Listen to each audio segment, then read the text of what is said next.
Good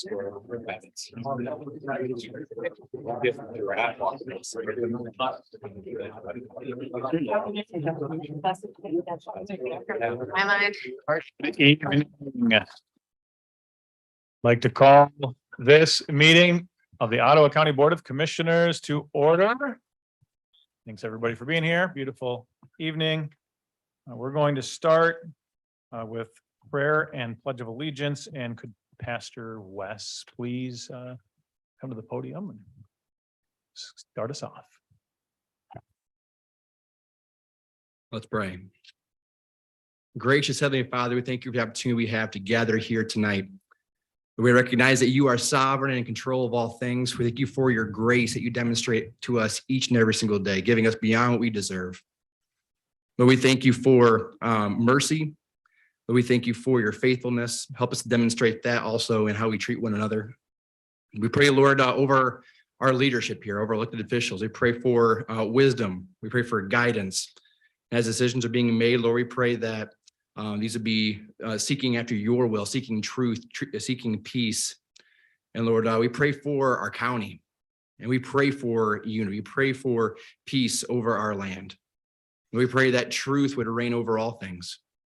And we thank you for the many ways that you bless us each and every single day.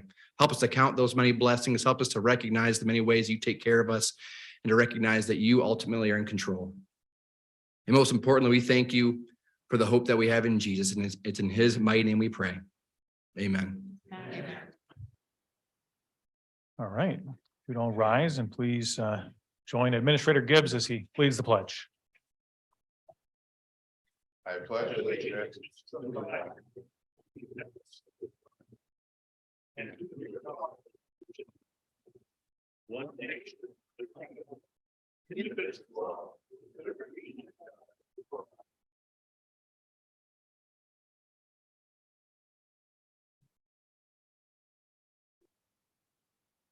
Right, the clerk, please call the roll. Yes. Ms. Cosby. Here. Mrs. Ebel. Here. Mr. Zylstra. Here. Mr. Bonema. Here. Mr. Moss. Here. Mr. Terpstra. Here. Mrs. Curran. Here. Mrs. Rhodey. Here. Mr. Belknap. Here. Mr. Bergman. Here. Mrs. Miedema. Here. Mr. Chair, we have a quorum. Thank you. All right, I'm going to move right past correspondence to number 5, public comment. I believe we probably have a list of people who have signed up. So this will be a time for the public to take 3 minutes, come to the podium, introduce themselves and where they're from, and speak to the board. Who do we have first? Yes, number 1 is Michael Curras, Spring Lake Township.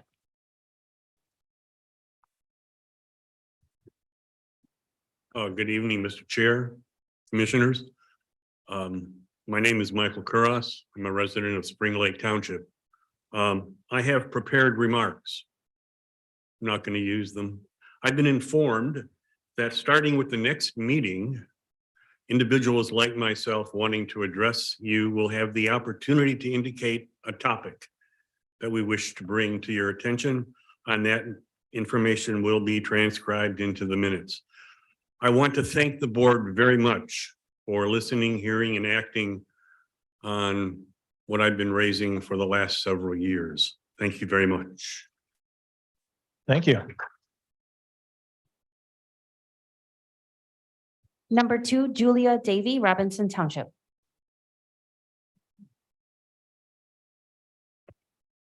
Good evening, Mr. Chair, other commissioners. My name is Dr. Julia Davy, and I live in Robinson Township. Before my retirement this past summer, I practiced general pediatrics in Grand Haven for 27 years.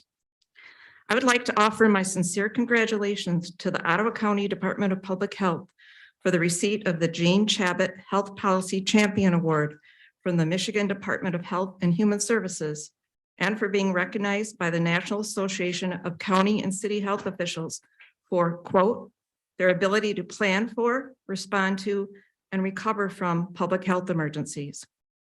They are one of only 8 health departments in the entire nation to receive this latter award.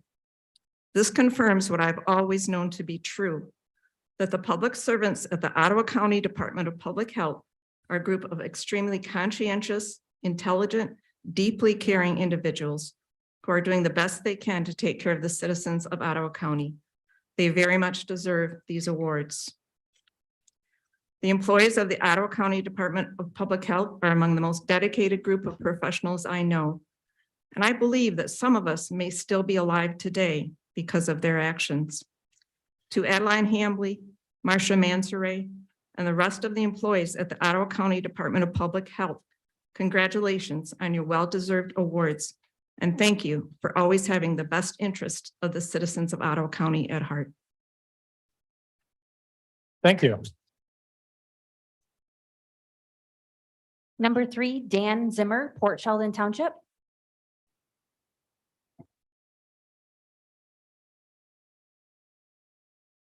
Dan Zimmer, Port Sheldon Township, Chairman and members of the room. Second Amendment sanctuary, also known as gun sanctuary, refers to states, counties, or localities in the United States that have adopted laws or resolutions to prohibit or impede the enforcement of certain gun control measures which are perceived to violate the Second Amendment, such as universal gun background checks, high-capacity magazine bans, assault weapon bans, red flag laws, etc. One 2018 research estimate found that there were approximately 390 million guns in the United States, or about 120 firearm per 100 citizens. That number has climbed since 2018 for reason of 1 in 5 households purchased a gun during the pandemic. According to a 2016 Harvard study, these guns are concentrated ownership. Just 3% of the population own 50% of the guns. Super owners average 17 guns each. 30 years ago, I had a coworker who was a member of the Michigan militia. His view on the right to bear arms included full auto assault rifles, modified dune buggies with armor plate, and fixed mount gun turrets. The thought continuum on the right to bear arms is very broad. Some think every common sense due diligent law translates to they're coming for my guns. Federal and state gun laws are vetted by means of debate and must pass the litmus test of the NRA. Members of this board are suggesting Ottawa County need not participate. Will Ottawa County allow gun parts to be purchased and then assembled into what is known as ghost guns? What about 3D printing? What about full auto assault rifles capable of 600 rounds per minute?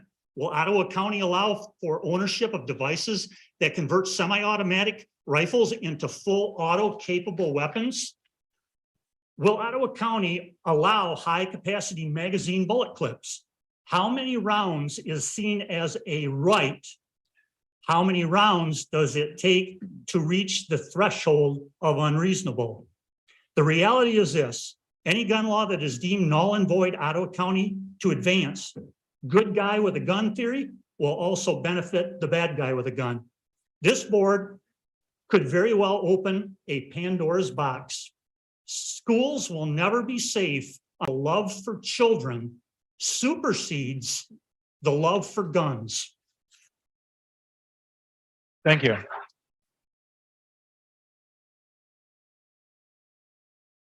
Number 4, Stephen Rockman, Grand Haven Township.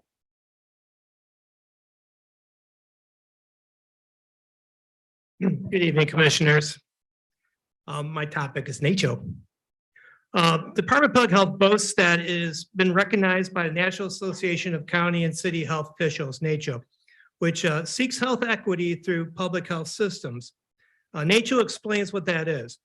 According to NACCHO, its health equity and social justice program is to advance the capacity of local health department to confront the root causes of inequities in the distribution of disease and illness through public health practice and their organizational structure.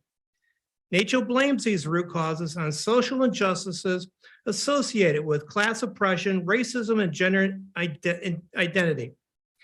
It's essentially the Marxist division of the world into the oppressor and the oppressed. It seeks to design a strategy to eliminate the power structures and institutions. In other words, it has joined the long march to the institutions to subvert society. since all politics is local, it has marched through Department of Public Health. NACCHO's Health Equity and Social Initiatives Community Organizing Blueprint is to spread the ideology that social justice is the fundamental cause of health inequities. This blueprint includes its Building Networks project, aligning public health and community organizing with the W.K. Kellogg and Kresge Foundations to link community organizing in 5 states in the Midwest to create statewide teams for structural reforms to transform power structures to support social change. ACORN comes to mind. In summary, NACCHO is not simply about supporting effective local public health practice and systems using the empirical method for acquiring knowledge by careful observation and applying rigorous skepticism about what is observed. Instead, it uses a circular argument of power structures, the circular argument of presuming social injustice to prove social injustice. Perhaps Ms. Hambley can boldly embrace or distance Department of Public Health from this organization.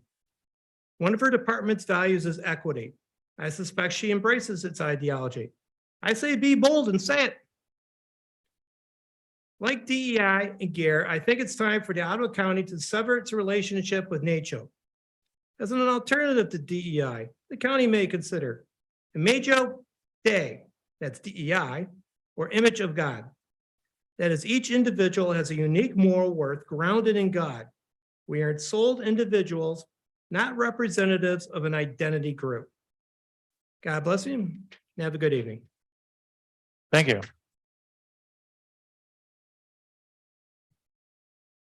Number 5, Ryan Anderson, Chester Township.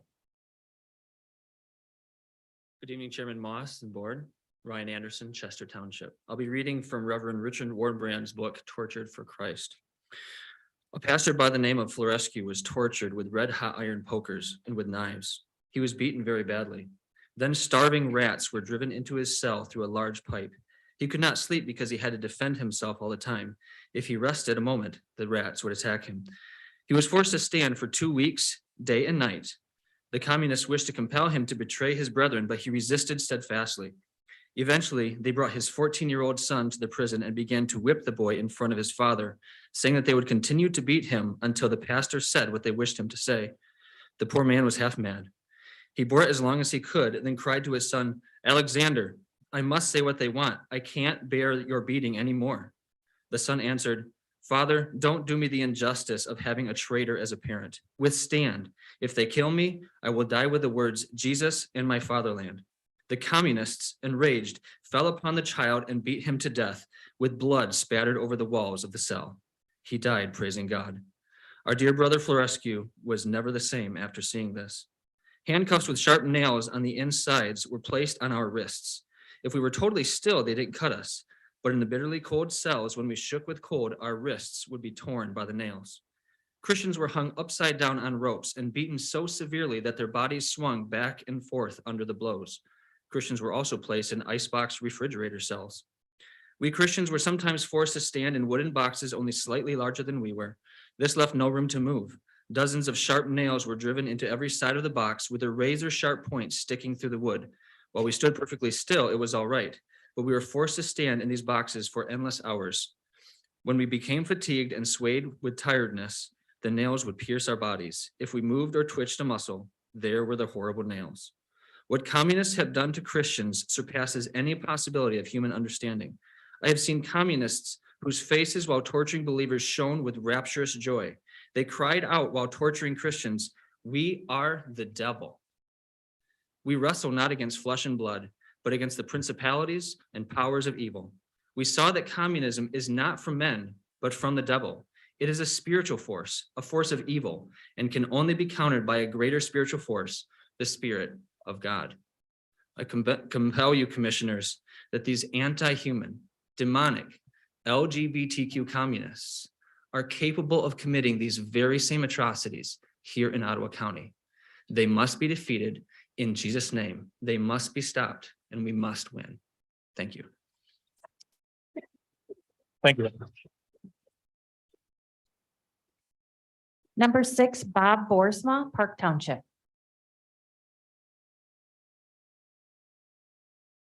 Joe, I hear you want to declare us a Second Amendment sanctuary county. Why? If you think this is the will of the people, you're sadly mistaken. As the Supreme Court made clear in Justice Antonio Scalia's 2008 majority opinion in District of Columbia versus Heller, the rights secured by the Second Amendment are not unlimited. Quoting from the Heller decision, it is not a right to keep and carry any weapon whatsoever in any manner whatsoever for whatever purpose. The Supreme Court went on to confirm the legality of prohibitions on the possession of firearms by felons and the mentally ill, and laws forbidding carrying of firearms in sensitive places, such as schools and government buildings, and laws imposing conditions on qualifications on the sale of arms.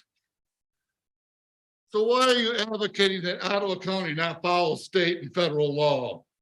Considering Scalia's Heller opinion, what's unconstitutional about them? We need more protection in places, not none that you seem to want. It's madness to say we won't enforce the laws. Don't you believe in the rule of law? In just the past week, a cheerleader in a grocery store parking lot was shot for getting mixed up on which car was hers. A young man was shot for going to the wrong house to pick up his younger siblings. A young woman was fatally shot for pulling into the wrong driveway. How can you hear stories like that and say we won't enforce gun safety laws? What kind of wild west are you trying to turn Ottawa County into? Advocating for breaking the law, that's what you're doing. Is that really the example and message this board wants to send to our kids? Thank you. Number 7, Donna Mooney, Georgetown Township.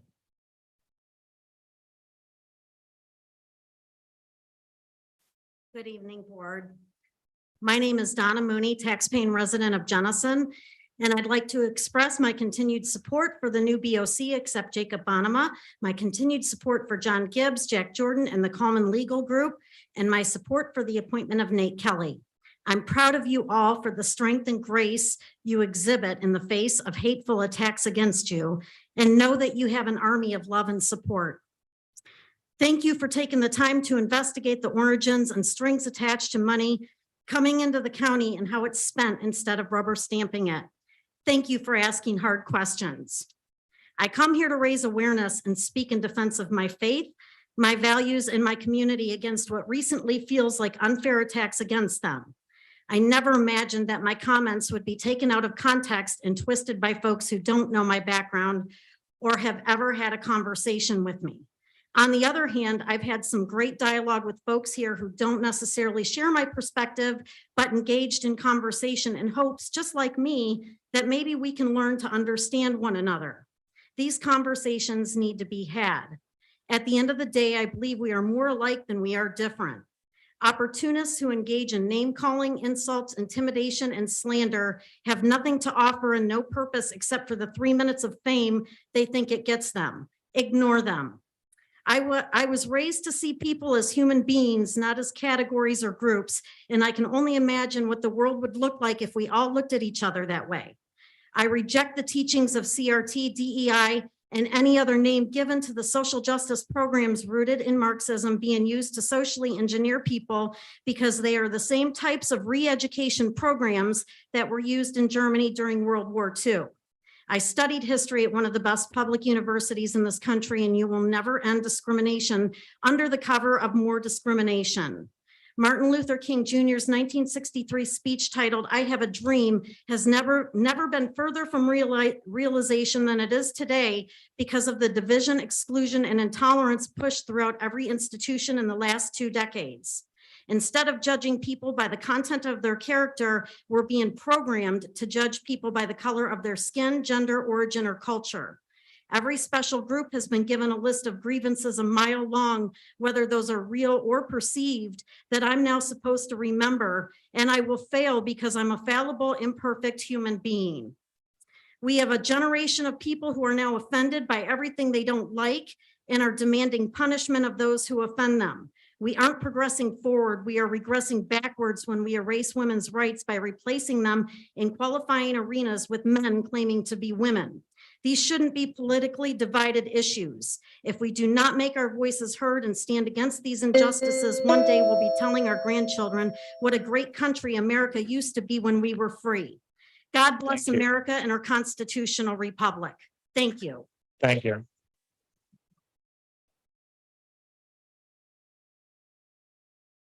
Number 8, Lori Haran, Spring Lake Township.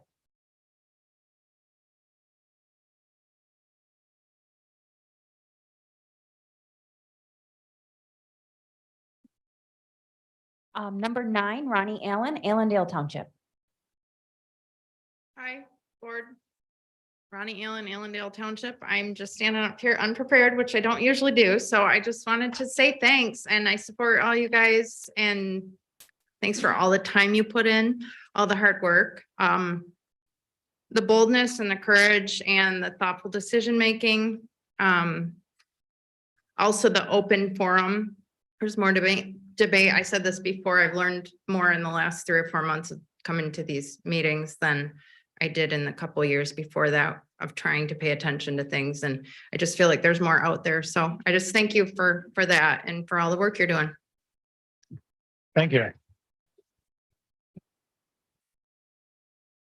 Number 10, Harvey Nickel, Georgetown Township.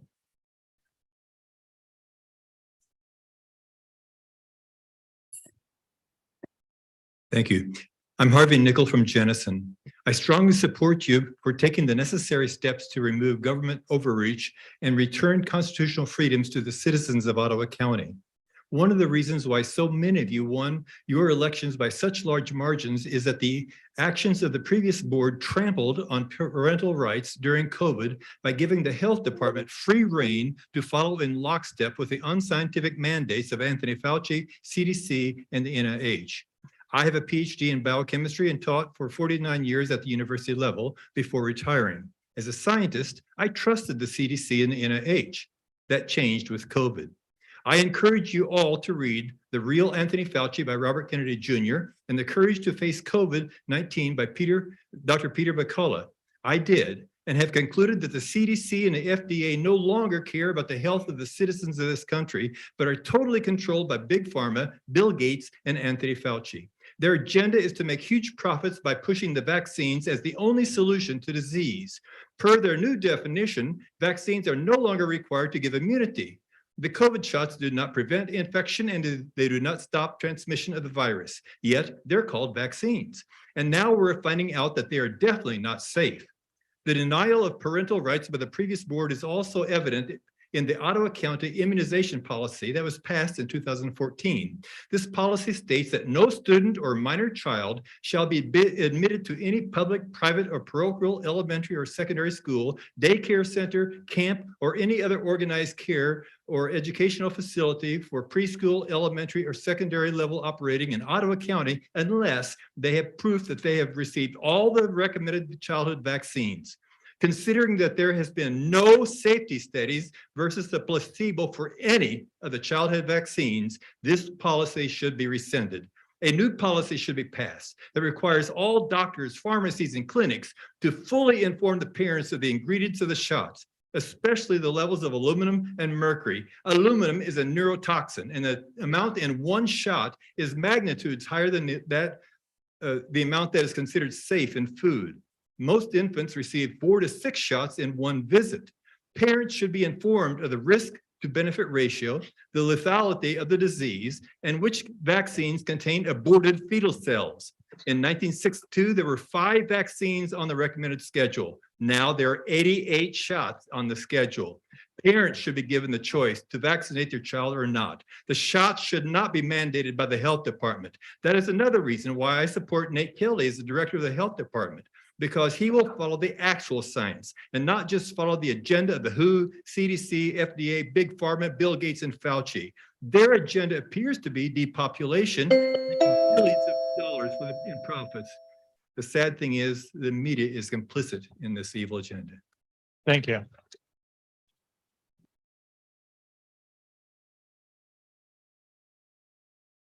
Number 11, Pam Driesinga, Blendon Township.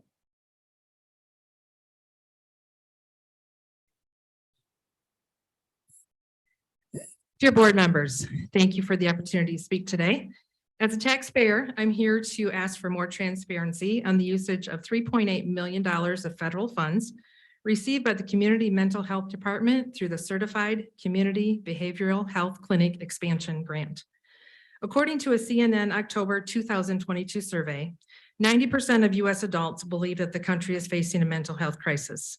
Therefore, it is our duty to ensure that immediate and high-quality mental health services are being delivered by the primary provider for the Medicaid, uninsured, or underinsured in our community. The following information is taken from the grant application and progress report 2, both obtained through the FOIA process. This 2-year grant is effective from August 2021 through August 2023. Its stated objective is to improve and expand coordination of care and whole person wellness for individuals who are living with or at risk of developing severe mental illness, severe emotional disorders, and/or substance use disorders. Efforts will be emphasized on households living below poverty level, those living in urban centers, the Hispanic population, and young adults. The first year's budget is included in the grant application.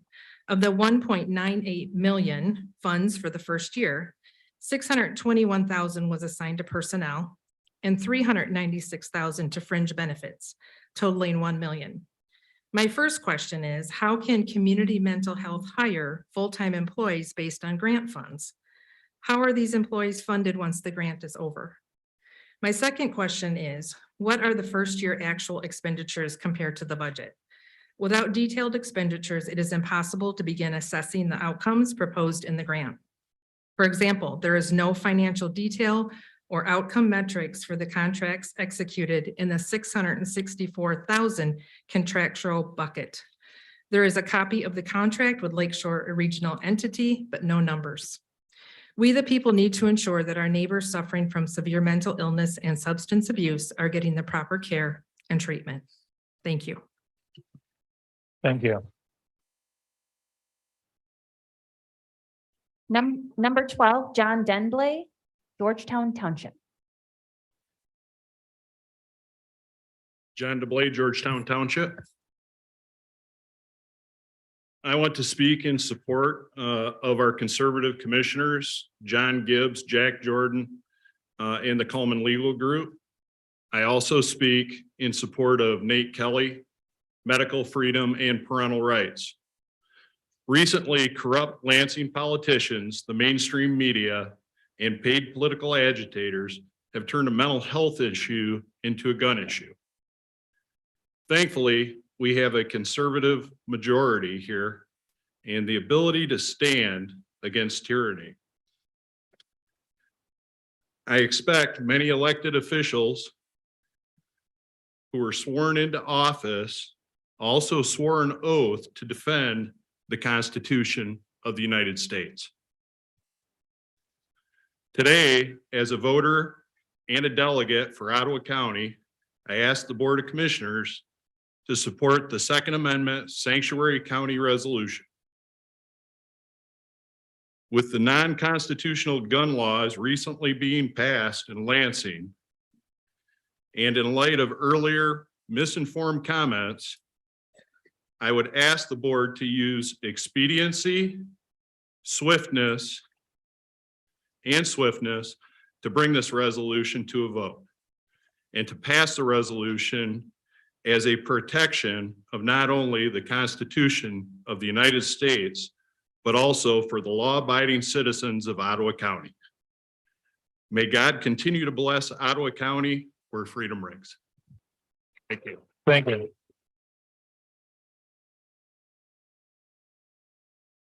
Number 13, Charity McMaster, Spring Lake Township. My name is Charity McMaster. I'm from Spring Lake.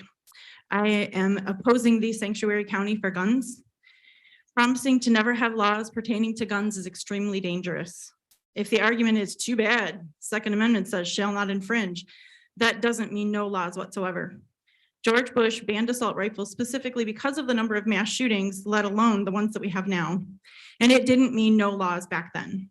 This is a very recent, very bastardized version of the Second Amendment. I'll read it.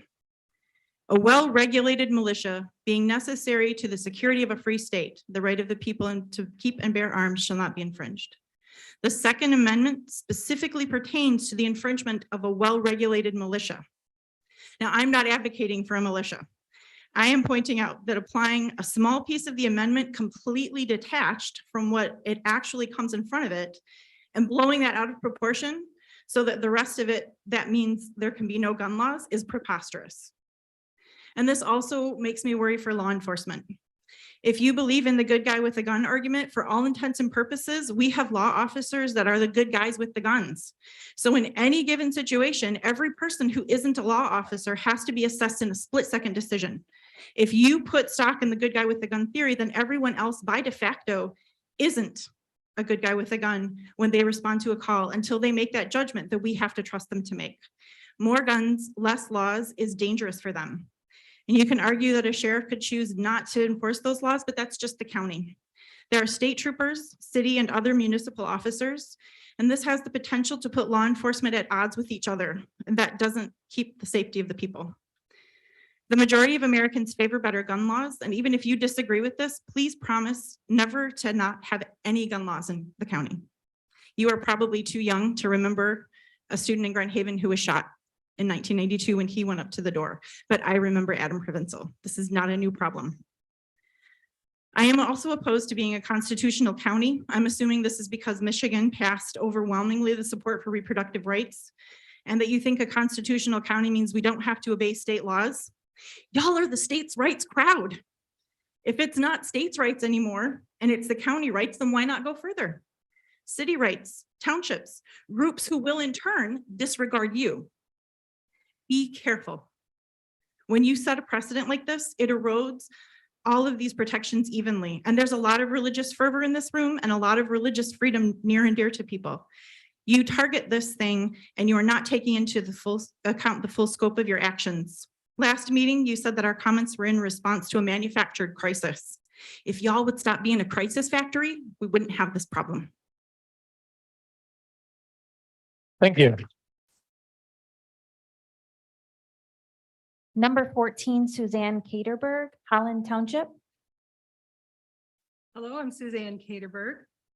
In her TEDx talk, novelist Chimamanda Adichie recounts the danger of the single story.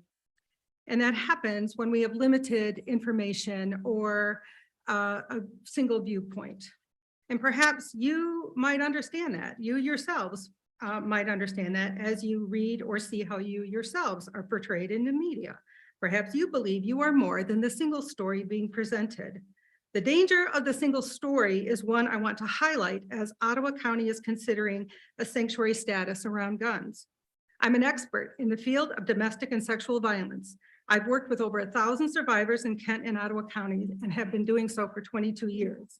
I feel qualified to share with you my experiences of women and children who live in danger and how guns are used to instill fear and in some cases take their life.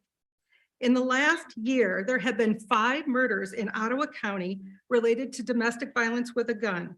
On behalf of Quinn, Cindy, Autumn, Mackenzie, and Samuel, who lost their lives by gunfire, and the countless other victims who have been threatened or shot by someone they knew or love here in this county, I'm asking you to support the red flag laws that the state is recommending and not to support the sanctuary status. While you might read about some of these deaths in the news, what you will not hear and what I and other advocates hear on a daily basis is the stories of terror, stories of a loaded gun being held to their heads, threats to kill them if they leave that relationship. For some, staying rather than leaving might make them believe they are safer. Leaving is not always the safest, easiest, or best option. Those who use weapons to control their partner look like anybody in this room. They may even present as wonderful people to those they meet. They might even consider themselves a good guy with a gun, but I know differently. The work that I do requires strict confidentiality, so you won't hear those specific stories. But what I can tell you is that it happens frequently and more than you might know. I can tell you that if 1 in 4 women are victims of domestic and sexual violence that you know in this room, we have such persons amongst ourselves. We also likely have perpetrators in this space. Domestic violence does not discriminate. With gun ownership comes responsibility. Red flag laws work. Every community in the country that enforces these have a reduction in gun deaths. Every one. We must consider the danger of the single story and ensure that the stories of others are heard. Quinn, Cindy, Autumn, Mackenzie, and Samuel. Remember their names.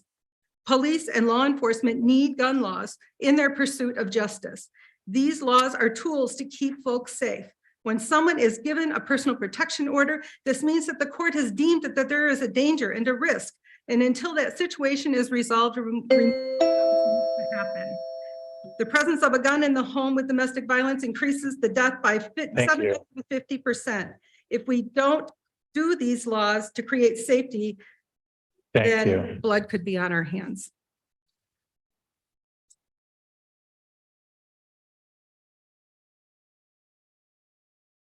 Number 15, Jack Timmer, Georgetown Township.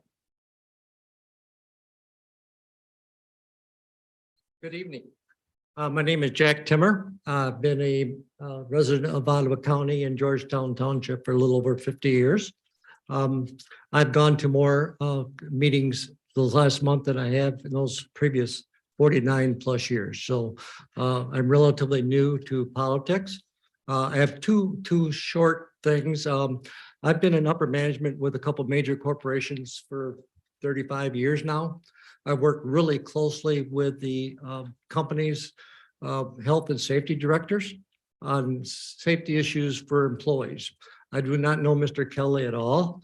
I do know that the skill sets of the people that I've worked with in those positions are a lot different than the county medical director. So I just thought, or the county health director. So whether Mr. Kelly can be great in that job, I'm just not sure if it translates to the top position.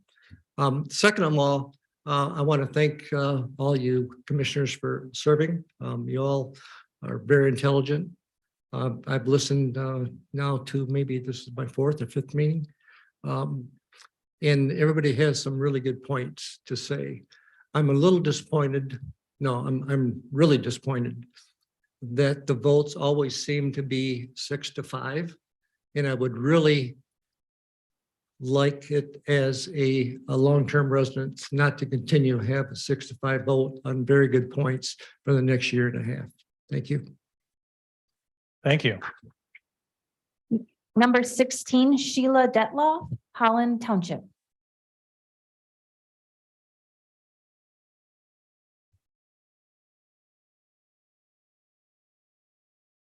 Hi, Sheila Detloff, Holland Township. My topics tonight are the Health Department and good governance. First, I'd like to thank the Health Department for all their efforts that contribute to Ottawa being consistently ranked as one of the top 5 healthiest counties in Michigan. And I'd like to congratulate Adeline Hambley and all employees of the Department of Public Health for both of the awards that they earned recently, including the Health Policy Champion Award, which was given by the Michigan Department of Health and Human Services. Second, friends of mine from DC, from Florida, from Oregon, and even from Germany sent me that Washington Post article, wondering what's in the water here. So congratulations, you made Ottawa County famous. One comment I read about it on Twitter in particular struck me. It came from a journalism professor at UT Austin. He noted that the situation is like Animal Farm, but with people. I'll assume you're all familiar with that book, and I won't give you a synopsis, but it's easy to see the correlations, and it's not just a windmill. Certainly we can recognize Napoleon. Snowball and Squealer are represented as well. The takeover of the farm is already complete. There are sheep who bleat 4 legs good, 2 legs bad on a biweekly basis right here in this room. We have Napoleon rewriting history and attempting to gaslight the masses, but with a resolution rather than with a commandment. And the commandments themselves have already been shortened to all animals are equal, but some animals are more equal than others. You might think Animal Farm is about the former Soviet Union, and you'd be right. But it's more than that. And I think our takeaway here in Ottawa County echoes the final sentence of the novel, which reads, "The creatures outside looked from pig to man, and from man to pig, and from pig to man again. But already it was impossible to say which was which." In other words, once you take over the farm, it is far too easy to become that which you revolted against. The question is, do you even realize it? If I most resembled Snowball, I would be very, very wary of Napoleon. And if you're not sure what I mean by that, you might want to read the book. Thank you. Number 17, Rebecca Patrick, Allendale Township.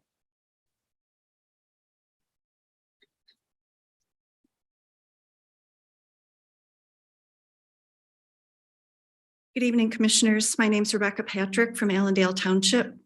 I have two comments to make tonight, both under the heading of good governance. The first is to encourage you to do your best to avoid further divisiveness and to focus on what might be considered normal commission business. Before most of you took office, Ottawa County was known for prosperity, good government, a AAA bond rating, beaches, resort towns, farms, greenhouses, and a couple of colleges. Now, well, headlines are us. It's going to be uncomfortable, maybe very uncomfortable, but I think you know now that it's really up to you as individuals to decide what Ottawa County government is going to look like. It's a very big responsibility and it won't be easy. For every decision you make, please ask yourself, who benefits? Who doesn't? Why are we being asked to do this? One of the tests of government for me is how it treats and gives voice to the vulnerable. A pattern of consistent divisiveness, especially for the sake of political virtue signaling, benefits no one and has the potential to harm many vulnerable people. Your vote matters every time. Another comment, also in the interest of good governance, is that you need to be aware that your legal counsel now appears to employ an attorney who is a donor to your vice chair's campaign for office. In my opinion, this is a conflict of interest. Someone who donates to a commissioner's campaign ought not to be employed by the county once that commissioner achieves office. We won't rehash the whole discussion about conflict of interest here that arose when you hired this law firm, but I believe that you need to know this and address it. Because this kind of thing is exactly why we are in the headlines and no longer known for prosperity, good government, a AAA bond rating, beaches, resort towns, farms, greenhouses, and a couple of colleges. Thank you. Thank you. Number 18, Adria Hill, Holland Township.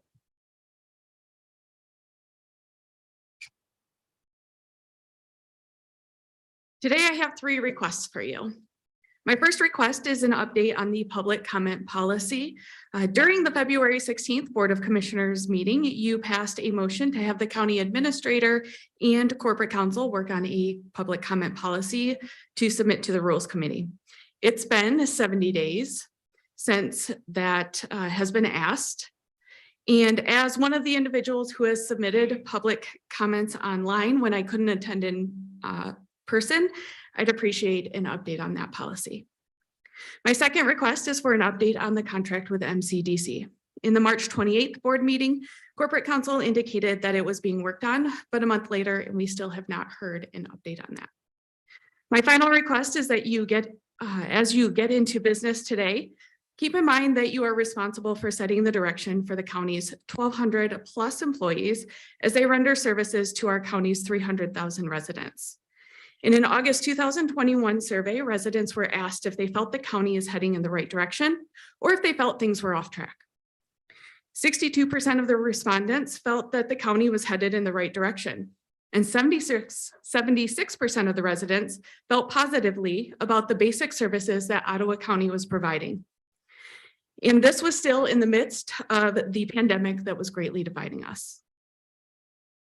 So now I recognize that these statistics do not directly correlate to how people may feel about the way that you're leading the county, but it is an indicator that a significant portion of the residents were satisfied with the county. So as you make decisions, look at the faces around the room, Recall the various people that you've come across as you've been in this role and ask yourself, are you improving the services for the greater good of the county? Are you making choices that make the most out of the tax dollars that we are entrusting with you? Thank you. Thank you. Number 19, David Barnoski, Port Sheldon Township. Good evening. My name is David Barnoski and I vote in Port Sheldon Township. I'm here to congratulate the chairman on the humiliating legal defeat you so richly deserved, especially after manipulating the actions of the previous administration and falsely accusing people of illegal acts through your attorney. I know the outcome must be entirely to your credit because I've seen no closed door sessions to discuss legal strategies. Your members know they can do that, right? Everyone? I would have not objected to any of you being running for office to make your case for what you believe. But to run as a block the way you did and to punish your own members who dare to think for themselves, you've disgraced yourselves. And your opportunity to redeem yourself will eventually come to an end. To fail to defend your policies to the public through the press is a failure to defend democracy. I have no power to stop you yet, but I will. Once I do, your chance to redeem yourself will be gone. It'll be too late. In today's Republican Party, the first victims are always the Republican office holders who dare to think for themselves. But the Republican Party is dying. The con men who run it now elevate themselves by telling lies about their opponents, because small men and women who want to be great heroes need to create great enemies. They use threats and intimidation to keep their followers in line, to punish those who would choose their own paths. If you dare to see the world as it really is, you will lose friends and alienate family. If you stop empowering would-be autocrats, it can be difficult, but in the end, you will be free. We who oppose you are not socialists and groomers. We are your neighbors and your fellow citizens. We did not declare war on you. You declared war, and we will defend ourselves. Thank you. Number 20, Karen Obitz, Spring Lake Village. Good evening, Commissioners. My name is Karen Obitz. I live in Spring Lake, and I'm an avid reader of local news. Therefore, I subscribe to the Grand Haven Tribune, the Holland Sentinel, and the Muskegon Chronicle. Among the reasons I subscribe to the Tribune is the ability that gives me to access the community calendar of events, to read letters to the editor written by people who live in my closest geographical area, and to participate in the paper's regular online polls. Last week's Tribune poll posed this question. Do you, reader, think that Ottawa County should become a Second Amendment sanctuary county? I think we can only guess why they asked that question. Well, the survey results were published yesterday, and though I recognize that this type of poll functions primarily as a way of taking a pulse on a local community, the results did track very closely with many polls I have seen that measure broad support among Michiganders for the passage of gun safety laws, support which extends to the gun owner community. So I was not surprised that the Tribune's results were that although 8.3% of those responding weren't sure what a Second Amendment sanctuary county is, the breakdown between those who voted either yes or no indicated only 20% voiced approval, with a whopping 80% saying they disapproved. Back to my local newspaper reading habits. What I do not relish reading in my local newspapers are the distressingly regular reports of incidents of domestic partner abuse and the abuse of children. And it's even more distressing when I ponder the existence of this level of human suffering to consider the number of firearms available to those who perpetrate that abuse. For example, perpetrators of domestic partner abuse in particular. So I'm grateful that our state legislature has already passed legislation requiring universal background checks, and that as of the last time I checked, extreme risk protection order bills, commonly known as red flag laws, are queued up to be close to the finish line as well. When I consider the number of children who die of gun violence or the high rate of suicide, I'm also grateful that our state legislature recently passed a safe storage bill. Therefore, I urge this board to remember that as a body representing the entire county community, you are charged with the responsibility of making decisions that promote the overall well-being of all county residents. And we need to work to build community that seeks to protect the most vulnerable among us. You know, the last thing I want to read in a future edition of my local newspaper is an article reporting that this board passed a resolution that does not seek to protect the most vulnerable, but worse, serves to divide us even further. Thank you. Thank you. That is all the pre-registered comments. Thank you. Is there anyone else who would like to address the board during this first public comments session? Will you please introduce yourself? David 3 Moore, in minutes. Allendale Township. I didn't plan on speaking, but after hearing some things, my blood gets stirred up and I have to talk. First, I want to say thank you. Over the last couple of weeks, I've had a renewed hope in this board and some of the responses and some of the things that have happened. So from the bottom of my heart, thank you. As far as sanctuary cities, sanctuary counties, the Second Amendment, we are a constitutional republic. What that says is I, as a citizen of this republic, am protected by the Constitution of the United States of America, which says that I have a right to bear and carry arms. You're not to infringe on that right. Point blank, zero, no infringement. That's what it says. You have no option to do anything but that. Stay out of my way. What you do have a right to do is limit miles per hour, how fast a car can go. You have a right to limit drugs on the road, how much, whether drugs can go rampant and freely. I can guarantee you that in Ottawa County, there's more deaths from road traffic and from drugs than there is from people shooting people. Okay, so don't tell me this is about I'm scared, I'm scared. It really burns me when I hear some of this stuff. If you want to make a law that's going to protect people from gun violence, just tell them you cannot buy a gun if you plan on hurting somebody. There, then all the criminals can't have a gun, right? Oh, but all these laws aren't going to stop criminals from getting guns, are they? They're just to stop people who are law-abiding citizens from getting guns, which the Second Amendment says you cannot do. It's not even an option. What we do know is this government, Ottawa County, can lie to Supreme Courts. They can lie to county courts because it has. Let's fix what we know is wrong. My son died 2 years ago in an automobile crash in the middle of the night. He's gone. I never got to hug him again. It's done. It's over. Had nothing to do with the gun. He had a gun sitting next to him. He lives in Texas. The gun didn't kill him. The car did. We're going to eliminate cars? We have a mental health problem in the United States of America. Yeah. It's being taught in the schools, from elementary all the way up to the colleges.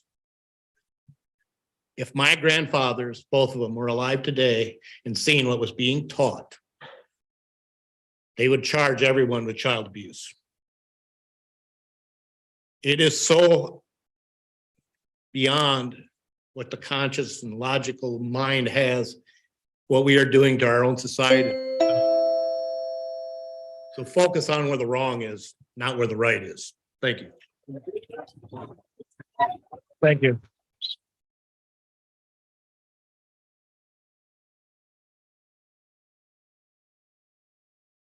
Is there anyone else who would like to address the board?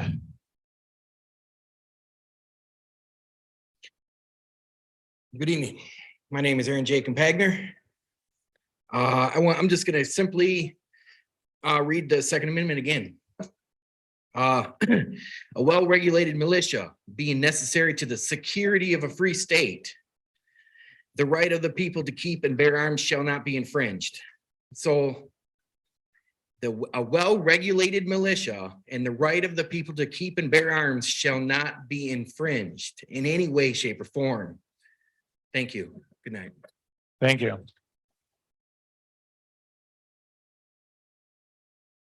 there anyone else who would like to address the board?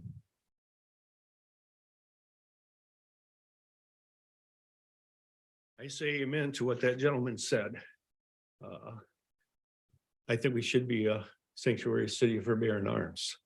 1967, I took an oath to serve my country against foreign and domestic. And we're against domestic right now. I've carried a weapon for a long time. I grew up with weapons. I've never killed anybody.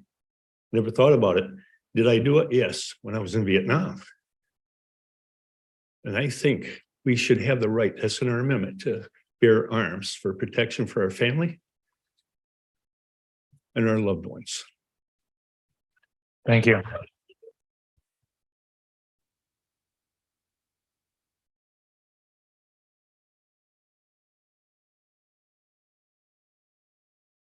Teresa White, Robinson Township.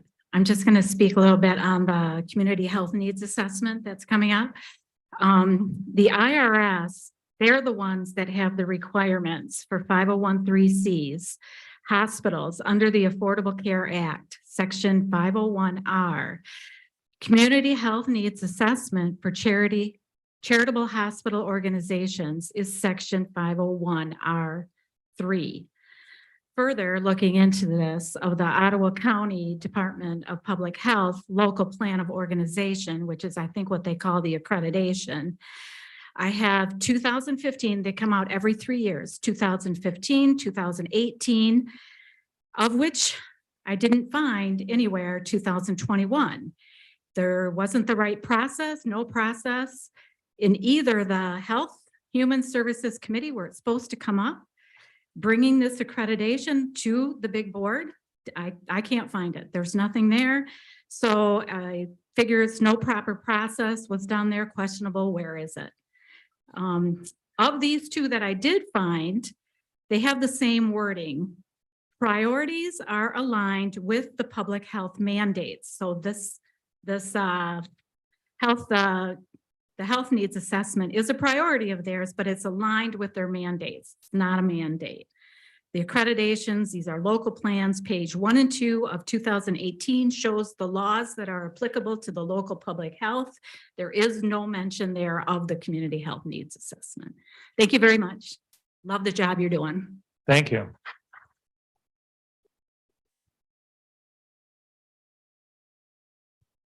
We're in the first public comment section. You can only speak once, I have to wait till the end of the meeting. but if you'd like to wait, we'd love to have you a second time. Is there anyone else who would like to address the board? Okay. Seeing none, we'll continue to approval of agenda. Could I please get a motion to approve the agenda? So move. Support. We have a motion and support. Any discussion on the agenda? All in favor, please say aye. Aye. All opposed, motion carries. Okay. Consent resolutions. Could I please get a motion to accept the consent resolution? So moved. Second. We have a motion and support. All in favor? Please say aye. Aye. All opposed, that motion carries. Thank you. Okay, moving on past public hearings, seeing we have none. We are on 9, agenda and action requests, 9A, community health needs assessment contract. Suggested motion is to approve the 2023 memorandum of understanding for the community health needs assessment contract and funding. Could I please get a motion? So moved. Second. We have a motion from Commissioner Zalstra and a second from Commissioner Ebel, I believe it was. It's me. No, it'll be It's me. Bergman. Commissioner Bergman, Yes. thank you. Close. And is there any discussion? Do we have someone here tonight? We do, I believe, yeah. Welcome. Thank you. Good evening. Thanks for having me tonight. I'm Lisa Ugansky. I manage our health planning and promotion team at the Ottawa County Department of Public Health. And I've been facilitating our Healthy Ottawa Advisory Committee for the past, goodness, 10 years, I think, 6 years, 10 years. So I'm happy to answer any questions you might have about the assessment. Well, welcome. Does anybody have Thank you. any questions? Commissioner Miedema, go ahead. Thanks for being here tonight. First of all, can you describe to the board what parts of the process are already done with what's before us today? Can you kind of tell us where we're at? Sure. Okay. So in terms of what you're voting on tonight in terms of approving the MOU and the attached budget adjustment, that is really around allowing us to accept funds coming in from our 3 hospital partners and another one of our nonprofit partners in the community to do this work. It's part of a really long process that started a couple of months ago in terms of this cycle's work. So to answer your question about the work that has been done, we've been working with our vendor VIP Research, and we have been meeting as the Healthy Ottawa Advisory Council to start looking at the surveys, determine what questions are going to be on the surveys for the next few years or for this coming cycle. And the underserved resident survey, which you've received information about, is already active and in the field. I think we're already at about a 50% completion rate for that survey. The key stakeholder interviews have taken place. The key informant surveys and the behavioral risk factor survey questions are developed, but those surveys have not been implemented yet. So, and the maternal child health survey is another piece we're going to have this year. We don't have it every time we do this cycle. That one has not been finalized yet. So that one's not in the implementation phase yet either. So hopefully that answers your questions. Commissioner Rhodey. One question in regards to that maternal and child health assessment. So you said the questions have not been finalized yet for that. Correct. Is there going to be a new YAS survey as part of that? Are we using an old YAS survey? What's the status of that? The YAS and the maternal child health survey are 2 totally different things. So with the maternal child health, we're looking at young children and talking with parents, like children 0 to 5. Our youth assessment survey is a survey that takes place with 8th, 10th, and 12th graders. It's not part of the community health needs assessment, and it's not part of Healthy Ottawa. It's a different group. Now, we will refer to information from some of those surveys when we look at secondary data talking in the CHNA, but the youth assessment survey is completely separate from the maternal child health. Correct. So from what we've been seeing in the documentation, it is referred to as a secondary source. Sure. And so is that going to be the prior YAS survey, or is there going to be a new YAS survey that's used for this? Well, the youth assessment survey, if it takes place as planned, won't be until this fall. And the results that in order for this to, and the reason why this is such an important process to talk about tonight, our hospitals have federal laws that they need to stay in regulation with. And so their deadline for this project is the middle of November of this year, and we won't have all of the youth assessment survey back then. And so if we do refer to anything from the youth assessment survey, it would be based on the 2021 data that we have.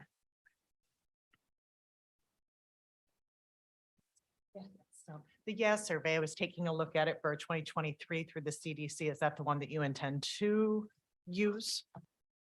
We in Ottawa County, it's unique. We create our own survey each time. That's one thing that's been so nice about it is that we can talk with community partners and we can find out what information they need or what would be important information for them to have. And so we do base some of our questions off of national surveys that are used. That's one nice thing we could do to compare ourselves to what's happening in Ottawa County versus what's happening in the nation. But it doesn't mean that we will take any specific survey and use exactly that.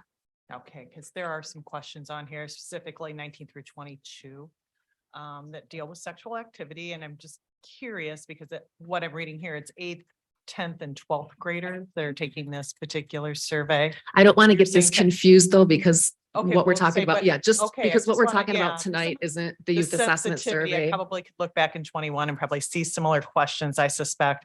I'm just curious, when they give these surveys, are parents around, because some of these questions would require support. The youth assessment survey is given to students in school. Parents are notified beforehand. Districts can opt out of the entire survey if they want. So it is completely up to a district if they even participate in the survey. And even if they do participate, each district has the option to opt out of the reproductive health questions. And so if a district decides to participate in the youth assessment survey and participate in the reproductive health questions and the parent has not provided indication that they don't want their child to participate, then the child would take the survey during the school day. Okay, because like next steps would be required if they answer these questions affirmatively. Just, yeah, and I'll take a look at 2021 too. Sure. Again, I just want to clarify that what we're Yeah. voting on tonight. I appreciate it not because part what of I understand is a coalition that we, and the counties, collating all the information. Is that correct? That's what we're voting on tonight. Receiving funds to help us put it together, all these different surveys, put it together. Right, but the youth assessment survey is a completely different tool. So I mean, yes, It's not it's gonna be looked part at of as. the community needs health or community health needs assessment. I don't mean to be no, confrontational For or an concerned than example, it anything might else. say Yeah. something like, I'm trying to think of something, a common question that would be on both an adult survey and a child survey. There could be something about, from our BRFS, the Behavioral Risk Factor Survey, something about smoking rates in adults compared to smoking rates in youth in Ottawa County. And that's how you would see that information if it was tied in at all. Right.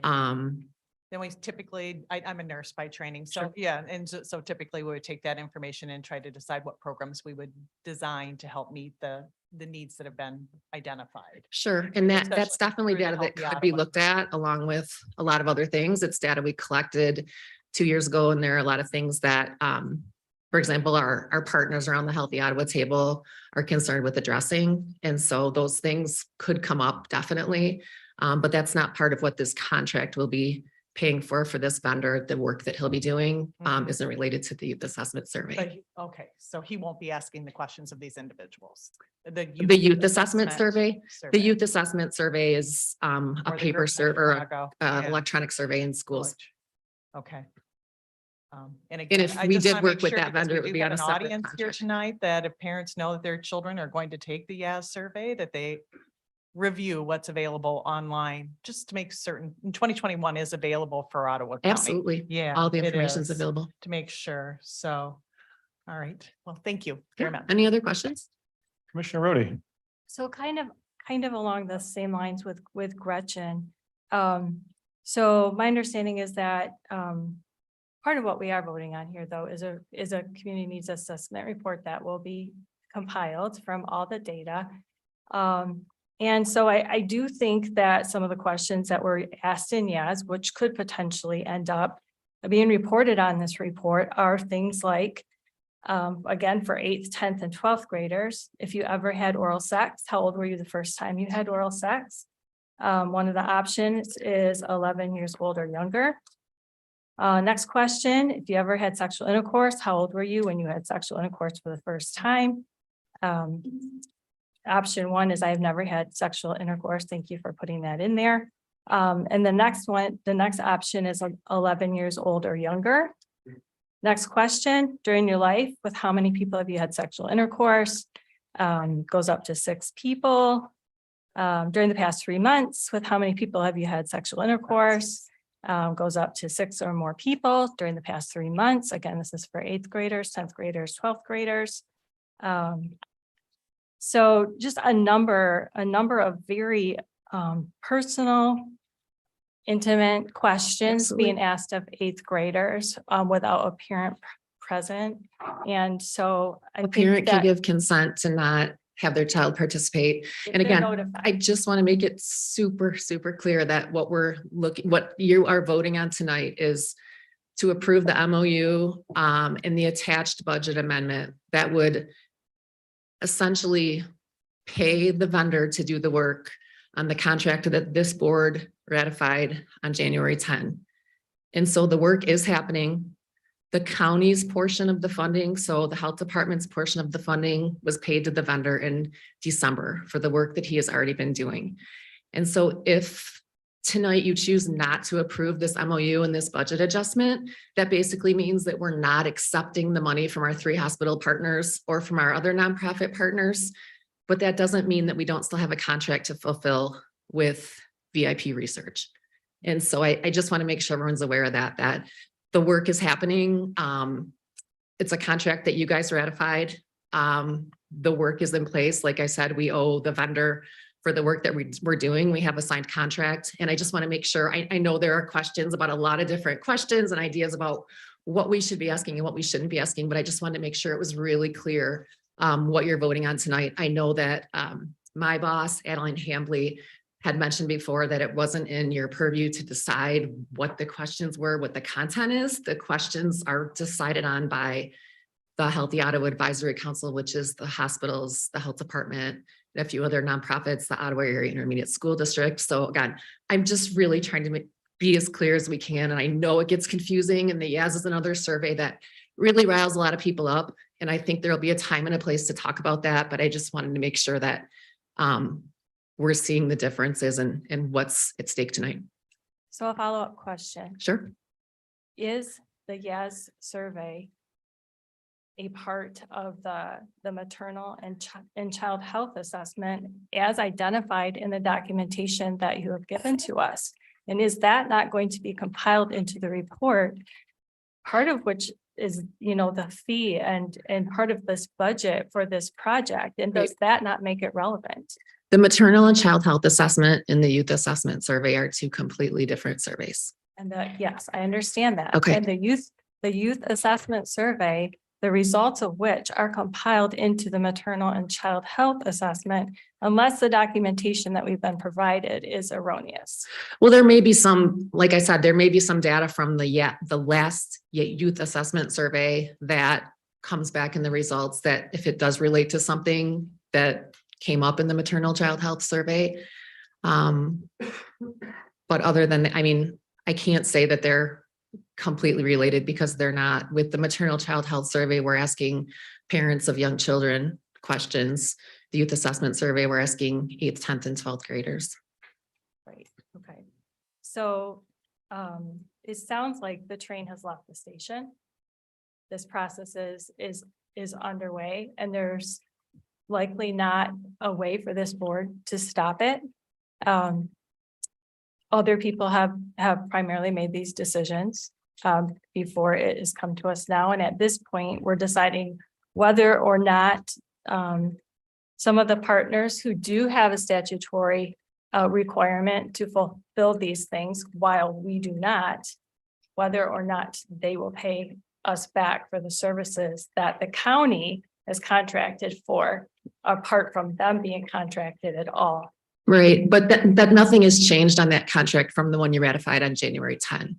Correct. So that was what was approved then. And so yes, in a sense, the ship has started to leave the station because we had a signed contract. We have partners that, this is the 5th time that the health department and the 3 hospitals have worked together to do this assessment. And just so that you're aware, it's very unique for a county to have 3 competing hospitals working together at the table, and not just working together, but getting along. I can tell you right now, and enjoying working together. The process that we have eliminates the duplication of services. It allows us to take a a great significant sample survey of the entire county and not just Holland Hospitals area or Zealand Hospitals area, because we don't just live and work in hospital areas, right? It's a process that we've used for years that's been incredibly helpful. Our community foundations do a lot of funding based on the priorities that come out of the data that comes out of this, and then the priorities that relate to the health of the community. For a couple of years, they specifically funded projects that did address these identified needs.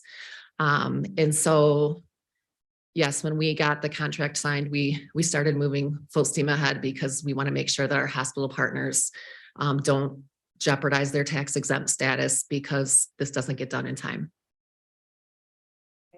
And could you tell me, were there any grants involved in this process?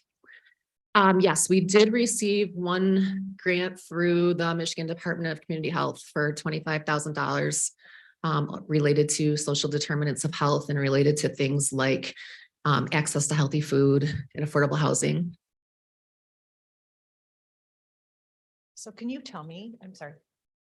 Or did you have a question? Go ahead. Go to Commissioner Cosby. Cosby. Sorry. Yeah, go ahead. Healthy Ottawa. And so I know it's the 3 health systems that participate in that, and then also some of the not-for-profits, if I remember correctly. Are any of them healthcare providers, or who are the people that actually sit on that particular organization? That sit on the Healthy Ottawa Committee? Yes. Well, we have epidemiologists or 2 from the health department.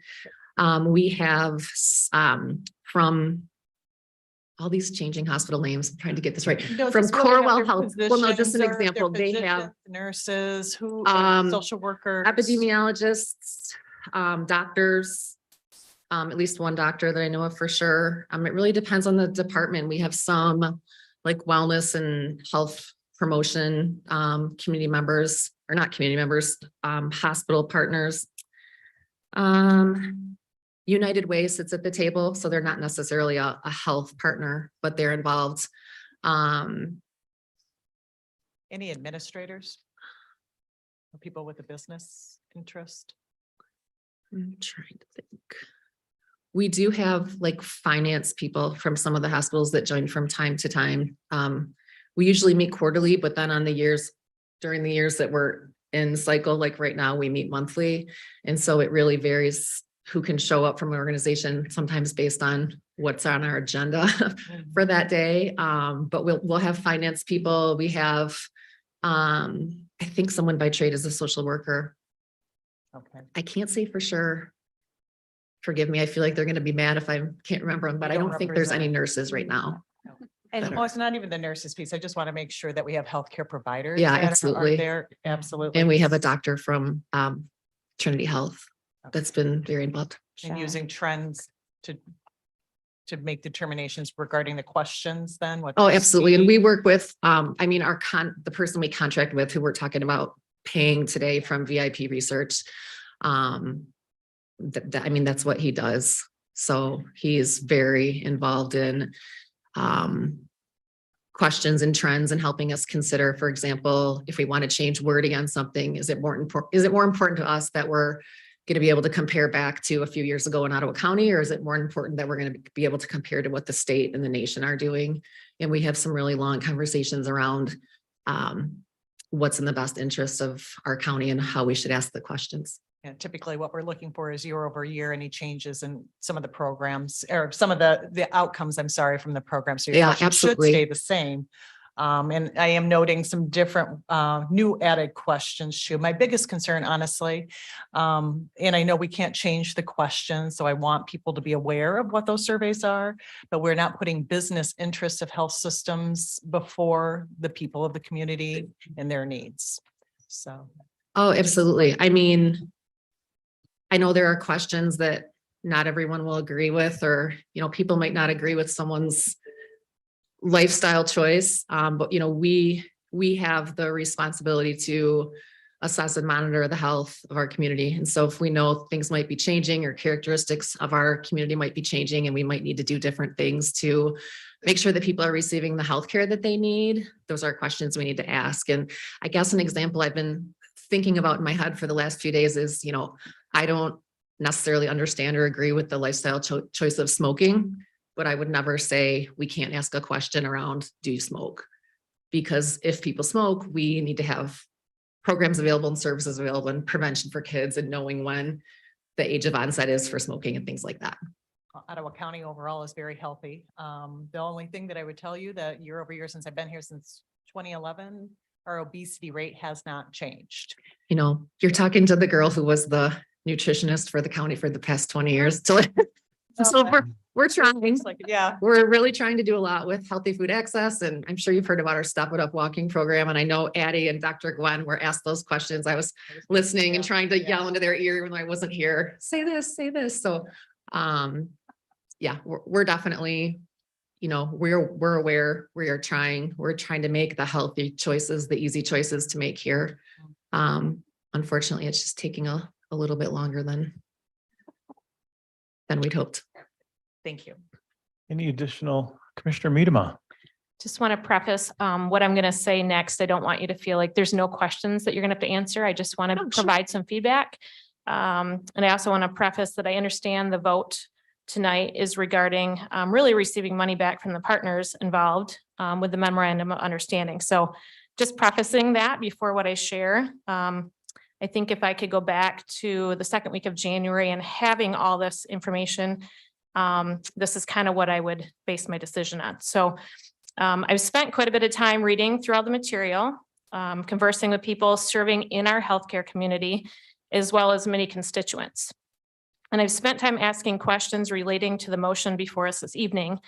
First, I would like to say that community input can be a really good thing. However, I do have concerns and, to be honest, a lack of current trust in some of the process, and I'll expound on that. In looking at the 34 pages of the Ottawa County Behavioral Risk Factor Survey, I thought about the following. A phone call is made to individuals.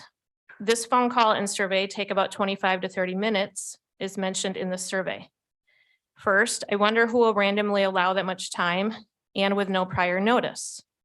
Second, this phone call takes place with a stranger, not a doctor-patient relationship where prior trust may have been established. There is no visual to be able to see body language on the other end of the phone. I would like to ask that we step into the shoes of the person on the receiving call in the future and ask if the data gathered from the survey is justified at the expense of the individual subjected to the questions asked. While they have the authority to decline asking the question, I wonder about bringing up potential past traumas, how they affect the individuals after the phone call ends. I'm going to read some of the questions from just 2 of the 23 sections. Please know that some of the language could be sensitive in nature. Section 20 is titled Suicide, and Section 21 is titled Adverse Childhood Experience. Section 20 on suicide, the script from the person doing the phone call reads, the next few questions are sensitive topics and some people may feel uncomfortable with these questions. At the end of this section, I will give you a phone number for an organization that can provide information and referral for these issues. Please keep in mind that you can ask me to skip any question you do not want to answer. Has there been a time in the past 12 months when you thought of taking your own life? During the past 12 months, did you attempt suicide, take your own life? Section 21, Adverse Childhood Experience. The script reads, I'd like to ask you some questions about events that happened during your childhood. This information will allow us to better understand problems that may occur early in life and may help others in the future. This is a sensitive topic, and some people may feel uncomfortable with these questions. To reiterate, at the end of this section, I will give you a phone number for an organization that can provide information and referral for these issues. Please keep in mind that you can ask me to skip any question you do not want to answer. All questions refer to the time period before you were 18 years of age. Now, looking back before you were 18 years of age, did you live with anyone who was depressed, mentally ill, or suicidal? Did you live with anyone who was a problem drinker or alcoholic? Did you live with anyone who used illegal street drugs or who abused prescription medication? Did you live with anyone who served time or was sentenced to serve time in prison, jail, or other correctional facility? Were your parents separated or divorced? How often did your parents or adults in your home ever slap, hit, kick, punch, or beat each other up? Before age 18, how often did a parent or adult in your home ever hit, beat, kick, or physically hurt you in any way? Do not include spanking. Would you say? How often did a parent or adult in your home ever swear at you, insult you, or put you down? How often did anyone at least 5 years older than you or an adult ever touch you sexually? How often did anyone at least 5 years older than you or an adult try to make you touch them sexually? How often did anyone at least 5 years older than you or an adult force you to have sex? For how much of your childhood was there an adult in your household who made you feel safe and protected? Would you say never, a little of the time, some of the time, most of the time, or all of the time? And for how much of your childhood was there an adult in your household who tried hard to make sure your basic needs were met? Would you say never, a little of the time, some of the time, most of the time, or all the time? And it ends the script with, as I mentioned earlier, these questions are sensitive and may trigger difficult memories or emotions in some people. I would like to give you a phone number for a 24-hour helpline where someone can talk to you or just provide you with helpful information or a referral if you need it. An organization that can provide information and referral for these issues. You can dial the Ottawa County Mental Health Crisis at 1-866-512-HELP. Another option would be to contact your own doctor or healthcare provider. You can also speak directly to your doctor or health provider. These are just 2 of the 23 sections. Some other feedback and questions I have received from the community in chatting about this. Here are some of the comments. I would consider supporting a survey that was mailed out randomly across Ottawa County and included a self-addressed envelope that provided confidentiality in filling it out and returning it, with no way of being able to track the survey to the person filling it out. Another person states, I have concern with a phone call survey as well as any survey filled out online. Another person shares, I'd like to understand the process after the surveys are conducted. In the healthcare and education community, are the questions and data results used to provide a rationale and justification for mandated trainings of healthcare professionals or educators? These are just a few of my current thoughts. I understand that these surveys are a requirement for 501c3 hospitals under the Affordable Care Act, Section 501R, yet not requirements for the county public health departments to be involved with. I guess I would just suggest that in the future, if desired by constituents, our elected officials, and our own public health department, that maybe our own survey could be designed at a later date. Thanks again for allowing me to share a few of my thoughts with you today. Thank you, Commissioner Miedema. Can I share just a little bit as a follow-up? Some of those concerns. Okay. First of all, I just want to make sure everyone knows that the survey is completely voluntary. It's for people 18 and older. I agree with a ton of what you're saying in terms of, is a phone survey ideal? And we could go back and forth about the best ways to do things, but I want to make sure everyone knows that the surveys are conducted by trained staff at call centers that our contractors subcontracts with, people that are trained in doing this work. I also know there was a little bit of laughter behind me when you were reading off some of the suicide questions. And I just want to make sure that everyone here realizes that in our most recent survey, and I might not get this statistic exactly right, but I believe that it was something around 1 in 20 respondents said that they have considered taking their own life. And so I understand that these are questions that people aren't comfortable hearing or thinking that they're going to be asked on a phone call, but the data we receive and the things we're able to do, for example, all of the work our Suicide Prevention Coalition is able to do is because we have data and we can identify what some of these problems are. And so we're really not trying to make people feel uncomfortable.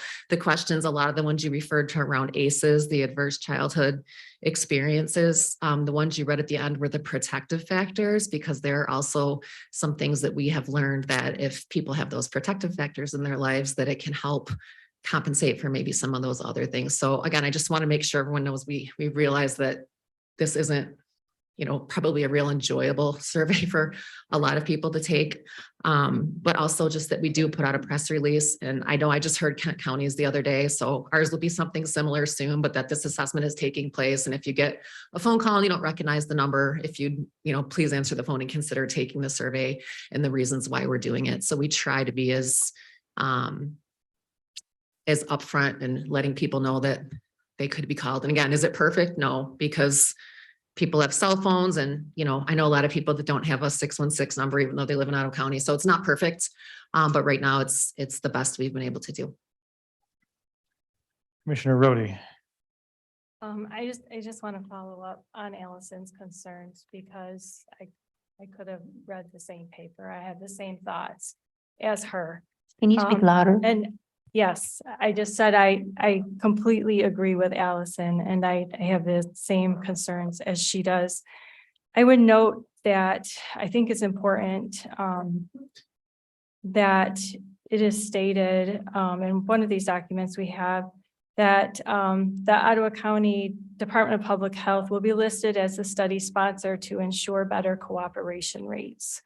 So we're doing all of the surveying of our people who we care deeply about here, about very intimate personal subjects.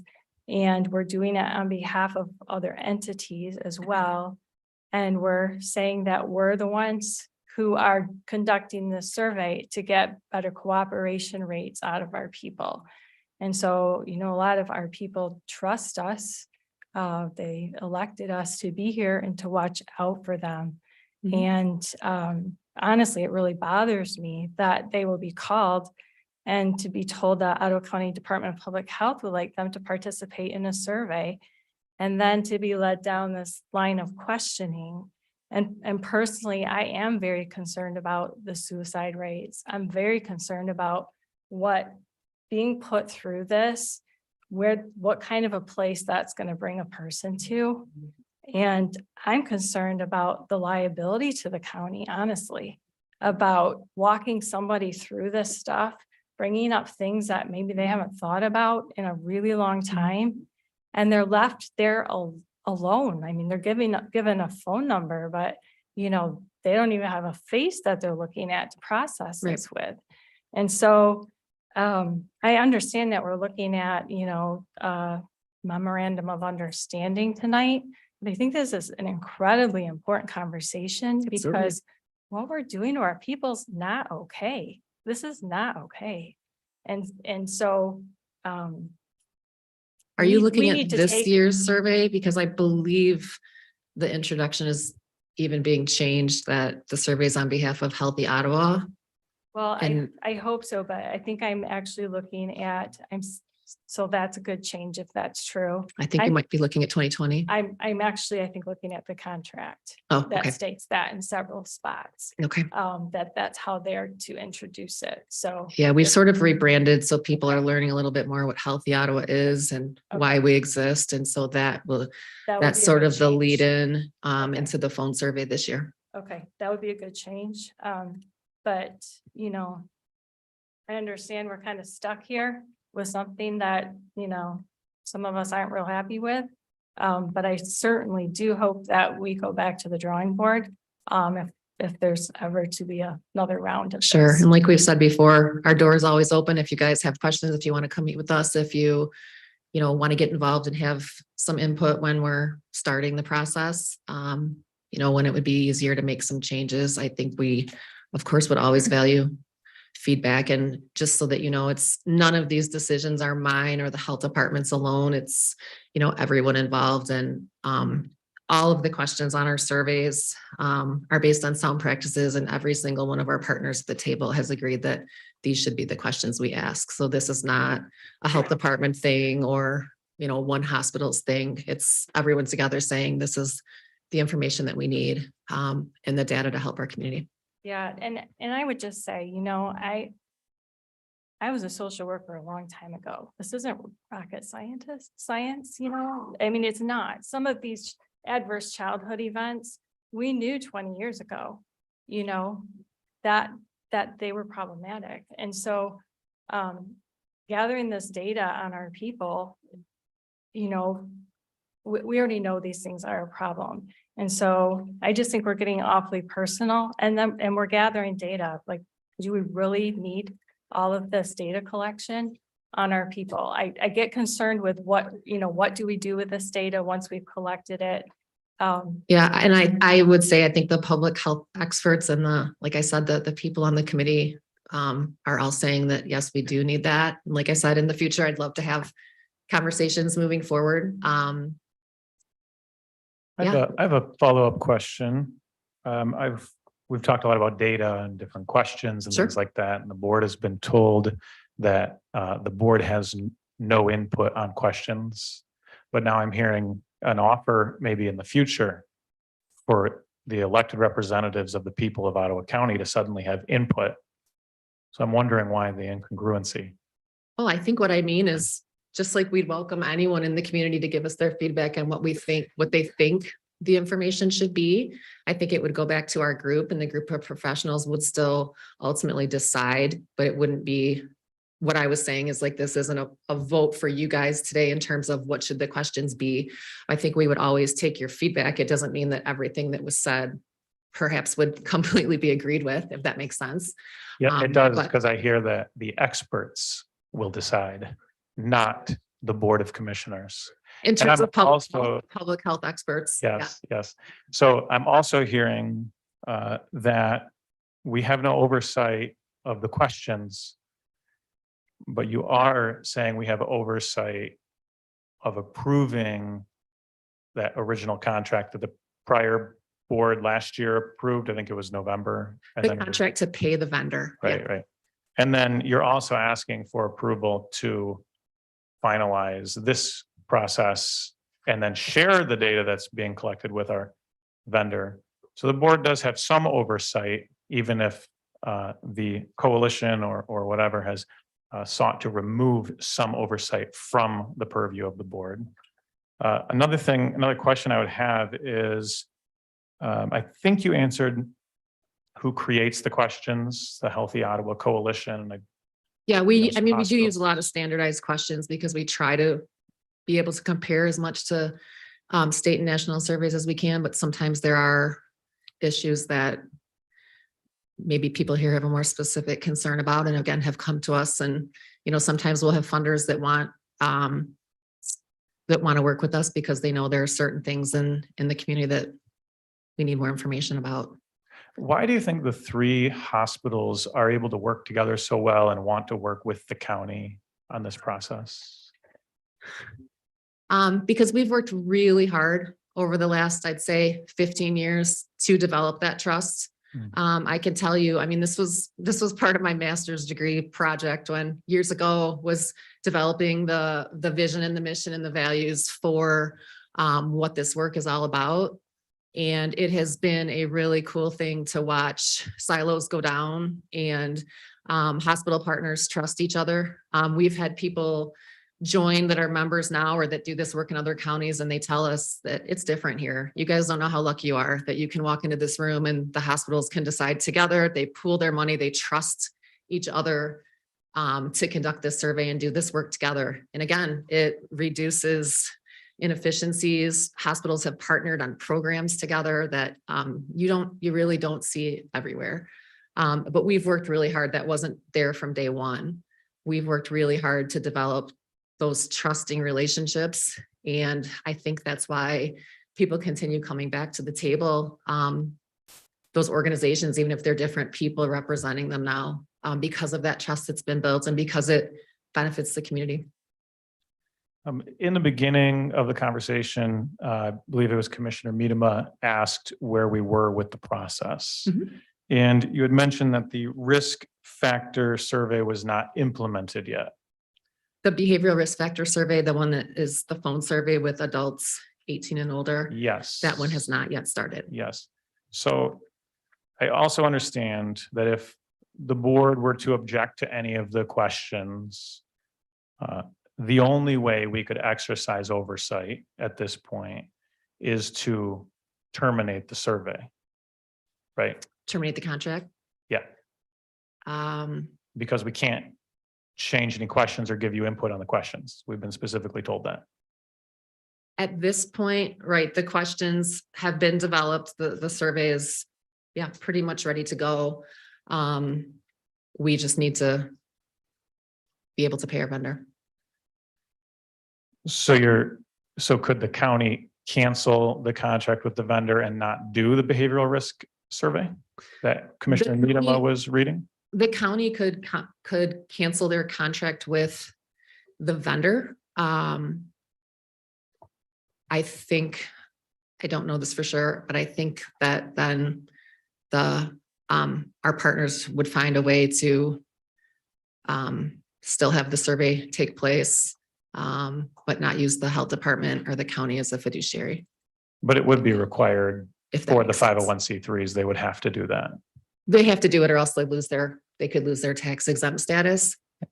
And we don't want all our 3 hospitals in Ottawa County to lose their tax exempt status. So I'm sure they wouldn't. I I'm think sure they- that, again, I'm not speaking for them, but my assumption would be that there would need to be another way to make sure we get the vendor paid, who's already done more than half of the share of the work and so far has been paid.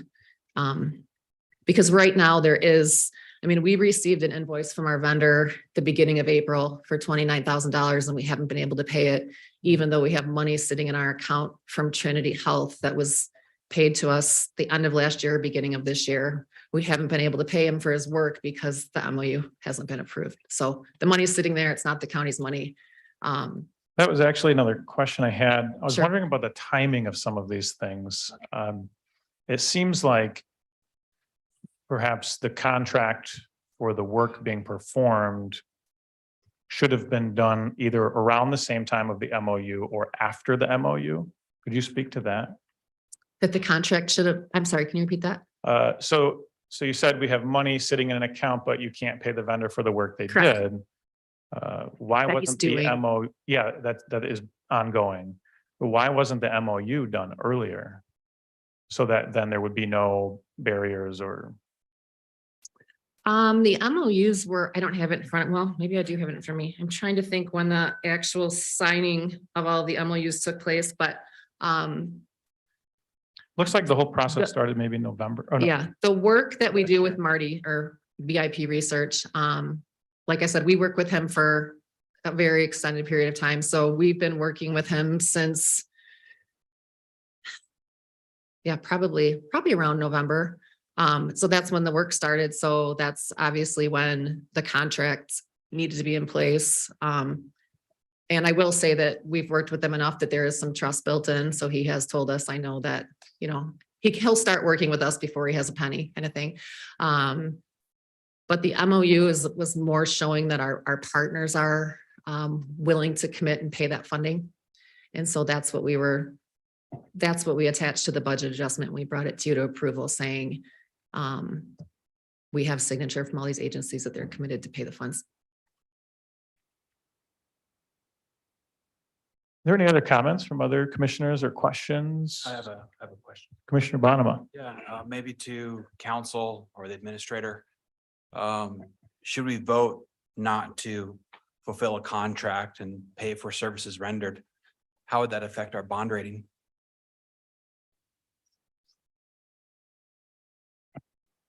I don't know how it would affect the bond rating, but I can say that today's vote is not about the contract. It's about the memorandum of understanding.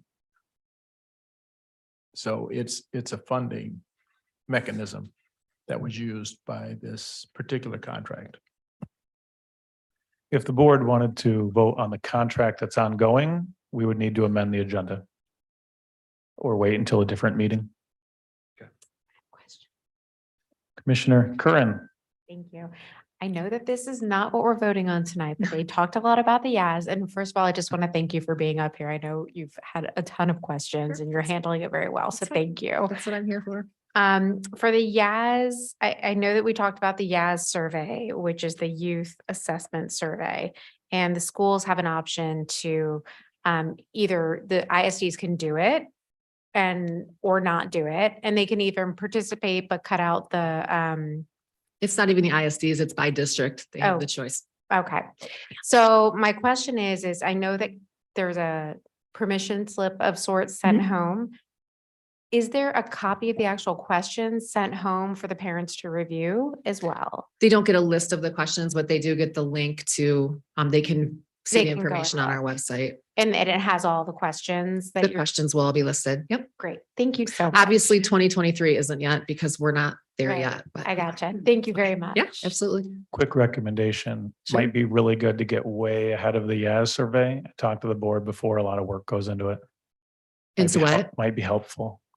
Kind of like, it would be really helpful if the board had more time up front with some of these questions. It sounds like some board members object to some of the questions. Sure. Yeah. I will definitely take that back. I don't think that there's a funding ask from the county this year for the yes. So Commissioner Ebel, Yeah, thank you for being so patient with us. absolutely. A couple things. One, you said that the districts have the opportunity to not accept the survey. Great. In the past, has anybody not accepted? Oh, the school definitely. district? I So don't know offhand what the percentages of districts that have been in or haven't, but and it varies from year to year. But like I said, some will opt in for the whole survey, some will opt in for all the questions except the reproductive health section, and some districts will completely opt out and say they don't want to participate. Okay.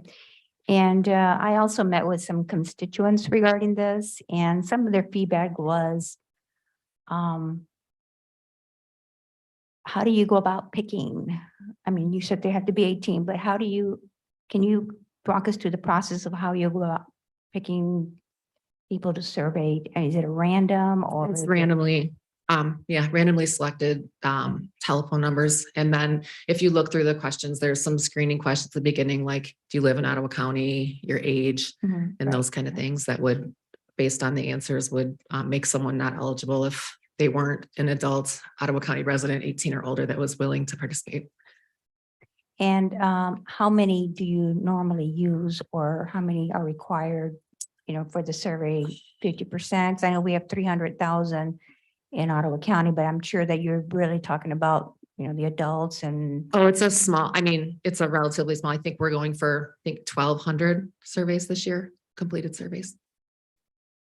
I believe the cost goes up. It's incredible, the cost per survey. So we really try to balance us staying fiscally responsible, but also making sure we have a statistically significant sample size. It's Because not we're easy to talking say. about what, $163,800? For the full assessment, the survey we were just talking about is the behavioral risk factor survey. We also have an underserved resident survey. We have a key informant survey, key stakeholder interviews, and a maternal child health survey. So if you put all those together, it's much more than 1,200. Okay, thank you. Yeah. Just one more question, because I'm looking through past agendas here. So this was submitted for us to ratify on January 10th, correct? Yes. Of this year. Just historically speaking, for the other community health needs assessments, was that typical that we would do that in January? You know what? That's a good question. This is my I'm not first finding time it, through that's the why I'm full process. That I'm not sure, but I can get back to you. That'd be great. Yep. Thank you. Absolutely. I would believe it would have to be sometime In January. around then, because I looked at our whole 17 and schedule is then always 18. based on when the hospitals have to have their data back, and the process of collecting it all and then having it analyzed and then reported back definitely takes time. So. Thank you. Commissioner Miedema. I have a question for legal counsel. Just wondering if we entertain the idea of approving the memorandum of understanding such as listed, but taking off the Ottawa County Behavioral Risk Factor Survey for now. Is there anything from your perspective for delaying that particular survey to a later date that we should consider? That is a part of the contract, not a part of the memorandum. So it's a separate issue completely. And that would have to be motioned up at another time. Yes, if I could speak to that briefly, it might be able to help. So because we just have the memorandum of understanding on our agenda tonight, that contract you're referring to is already signed. It was done last year. And so we couldn't simply remove the behavioral risk survey because, well, we could, but it would have to be agreement between the county and the contractor. The board could, work towards terminating the contract. There's a clause that says that it can be terminated, basically for any reason at any time. But if we were to approve the memorandum of understanding, you could argue it'd be very unwise to try to then terminate the contract, since the memorandum of understanding is receiving funds to complete the contract.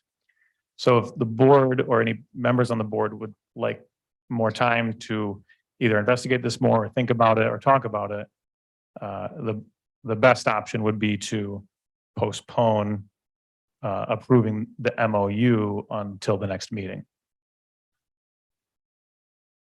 Does that help?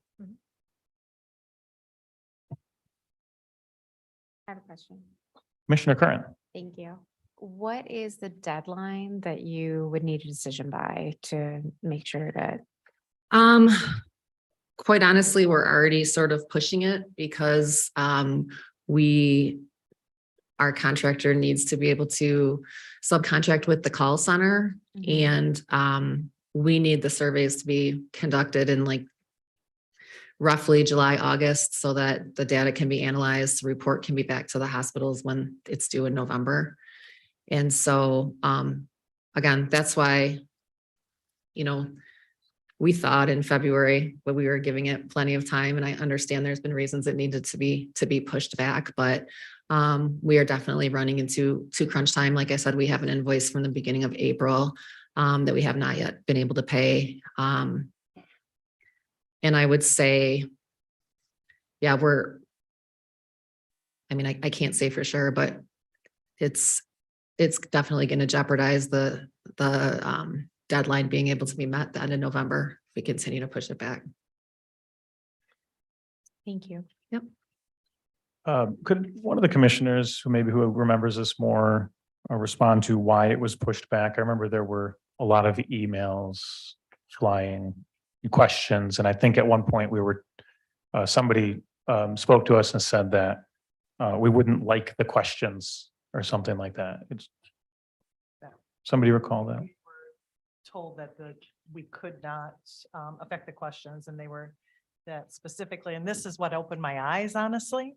The gender specific questions, and honestly, that wasn't what I was concerned about at all. It was just the incompletion of the surveys and being asked to take a vote without fully knowing what it was I was taking a vote on. Now appreciating that I did that in January, but I would say that was our first meeting, so eyes are more wide open. Also, some of the questions on the YAS survey too, which I discussed with you today, were concerning. But wasn't there requests for the survey, but it wasn't done yet?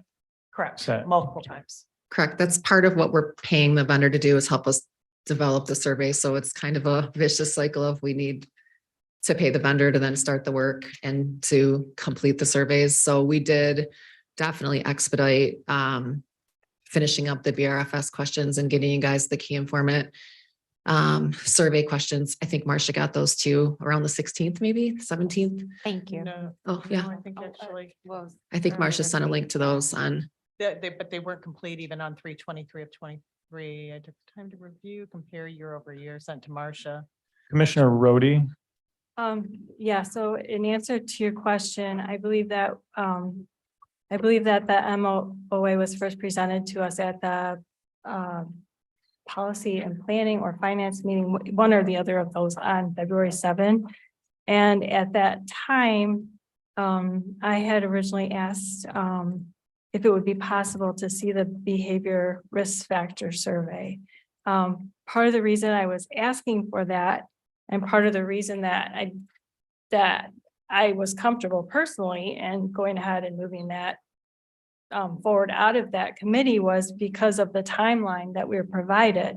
And when you look at the timeline that we were provided, the questionnaire draft was supposed to be to the task force on January 6th. The questionnaire was supposed to be finalized on February 3. So I was thinking this questionnaire is finalized, we should be able to receive it by the next board meeting and be able to vote on it because we'd have it in hand. And then, I mean, it's only been like last week before we received it. So much of this delay has been because this board is committed to not voting blindly on issues. And we want to see the documentation. Absolutely. We were not, there were no stall tactics or anything involved. It was honestly a matter of working with getting all of our partners together and getting the questions developed. Drafts were probably in form at that time. We don't feel comfortable sharing it until all of the members from everyone that sits on the Healthy Auto Advisory Committee were able to look at them and decide, are these our final answers? With some of our hospitals being bigger entities now, it goes up more levels for approval, and as you can imagine. And so always built into our timelines is some, room for delay, I guess you could say. So I apologize if, we were unclear about the deadlines, but I will say that the day we had the information available to share with you, we shared it. We're not trying to hide anything or, keep anything away from anyone. And we wanted to be able to, for everyone to see, so that if they are called, hopefully they'll feel comfortable participating in the survey. Oh, we appreciate that. And I mean, and I think, we're all learning things about each other. So you guys, I'm sure now realize that we want documentation prior to voting. And so we appreciate that we now have that. Sure. Commissioner Miedema. So I think we've covered a lot of ground tonight, but I do feel like there's still some things that, for me personally, I would like to look more into. I would like to make a motion to postpone this particular item to May 9, which gives just about 2 weeks. And hopefully that will not be too much of a time constraint on the other end, but I feel that might give us a little bit of time to check into the question I raised that really we don't have all the answers to yet. So. that would be Can my you remind motion. me what that question was, just so I. Well, we have a motion on the floor. We're going to have to go to see if there is support for a motion to postpone the community health needs assessment contract to May 9 before we continue discussion. Second. Excuse me, Is Commissioner. there motion and support? We'll go to Mr. Jordan. I'm sorry to interrupt, but it's not the contract. It is the memorandum of understanding. Okay, sorry, I was just reading Yeah. the title. Okay, thank you. So the motion would be to postpone, we'll call it 9A. Does that sound good?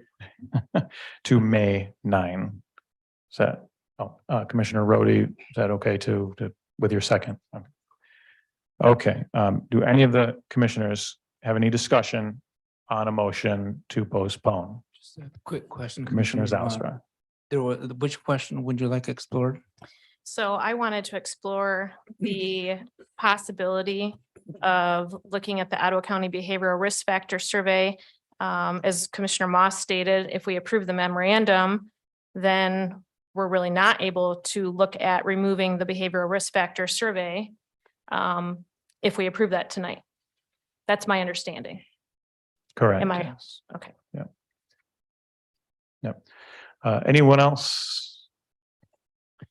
I would just like to make a comment that because of the timing of the memorandum of understanding and the contract, I am in favor of adding a couple of weeks as you explore this, because it does kind of feel like this part of the operation should have been addressed probably prior to contracts being signed.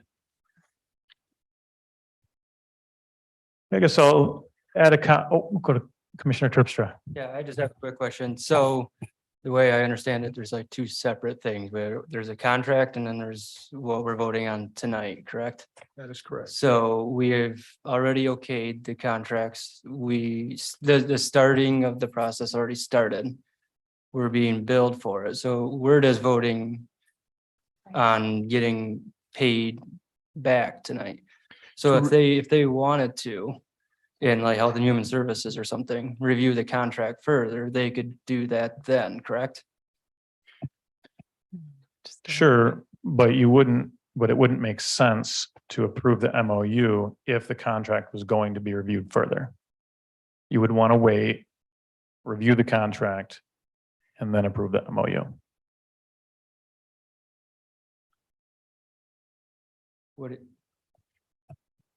Contract was approved last year. It was ratified on January 10th by this board. So yes, you analyzed it correctly. There are two different items, the contract and the memorandum of understanding. Tonight is the memorandum of understanding. What that is a mechanism in which the county will get repaid for the funds that were paid to VIP research under the contract. So even if we do change the contract, that would kind of screw up the payments coming to us then? So is there a way that we wouldn't get paid at the end of this?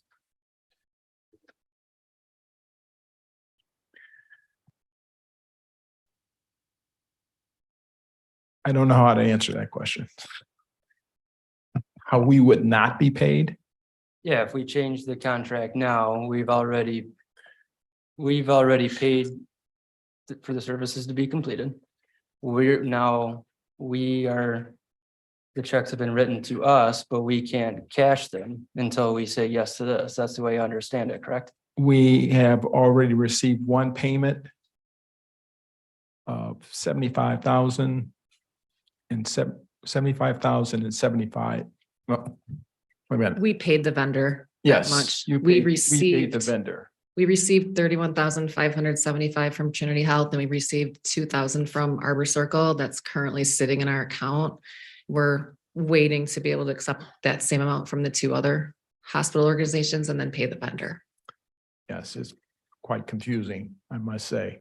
But anyway, there has been monies paid to VIP research, which we have received funds from these other entities, the hospitals and the nonprofit organizations.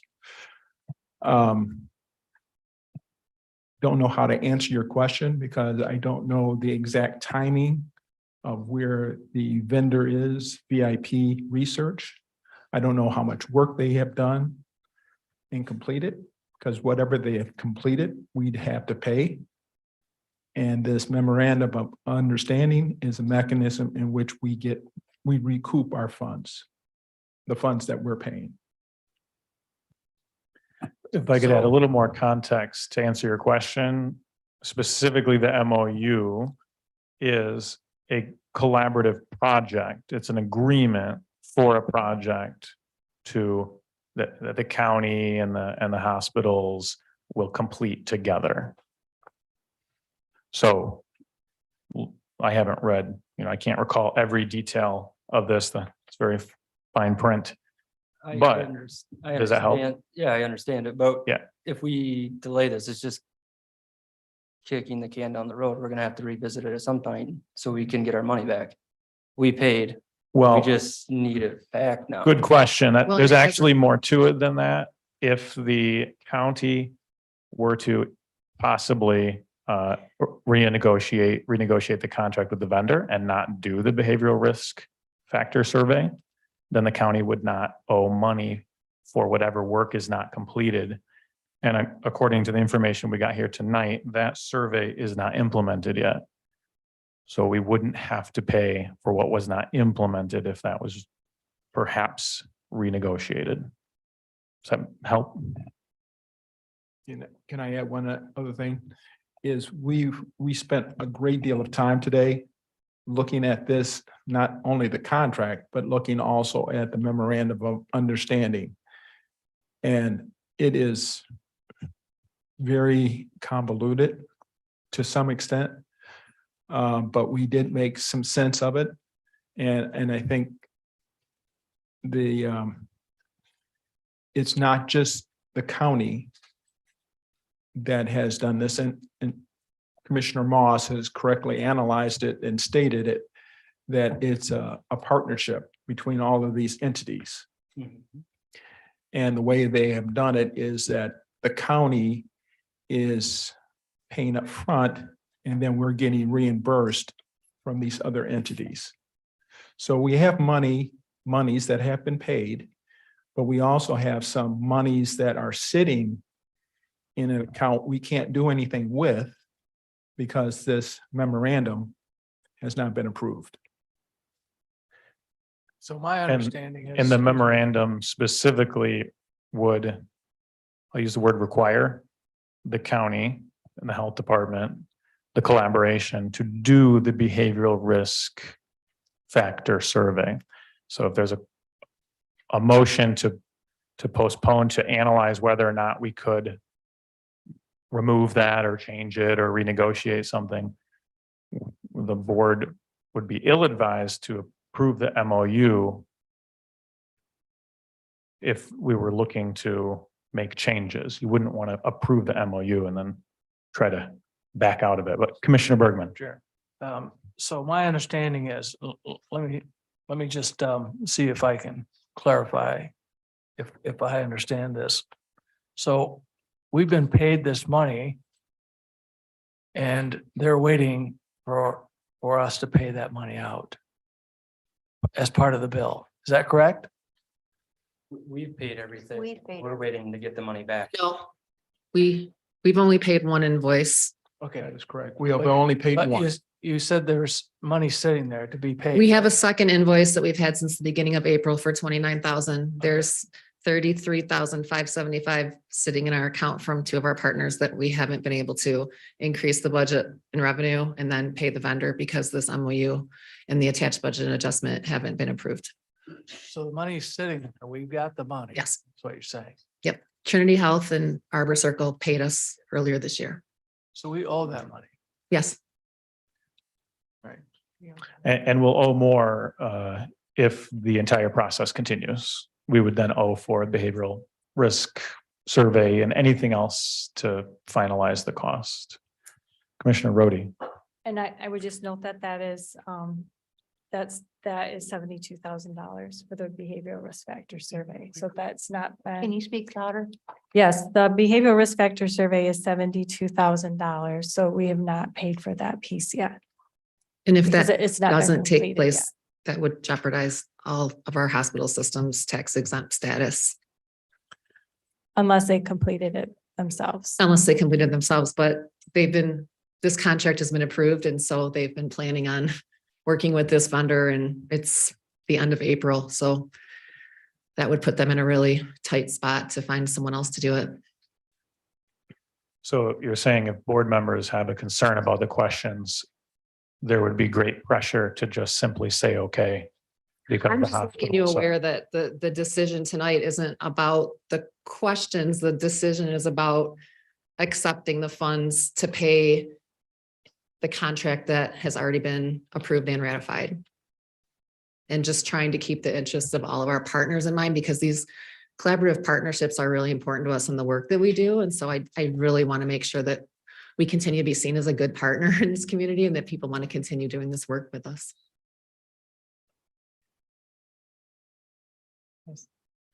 Well, we have a motion on the table and support.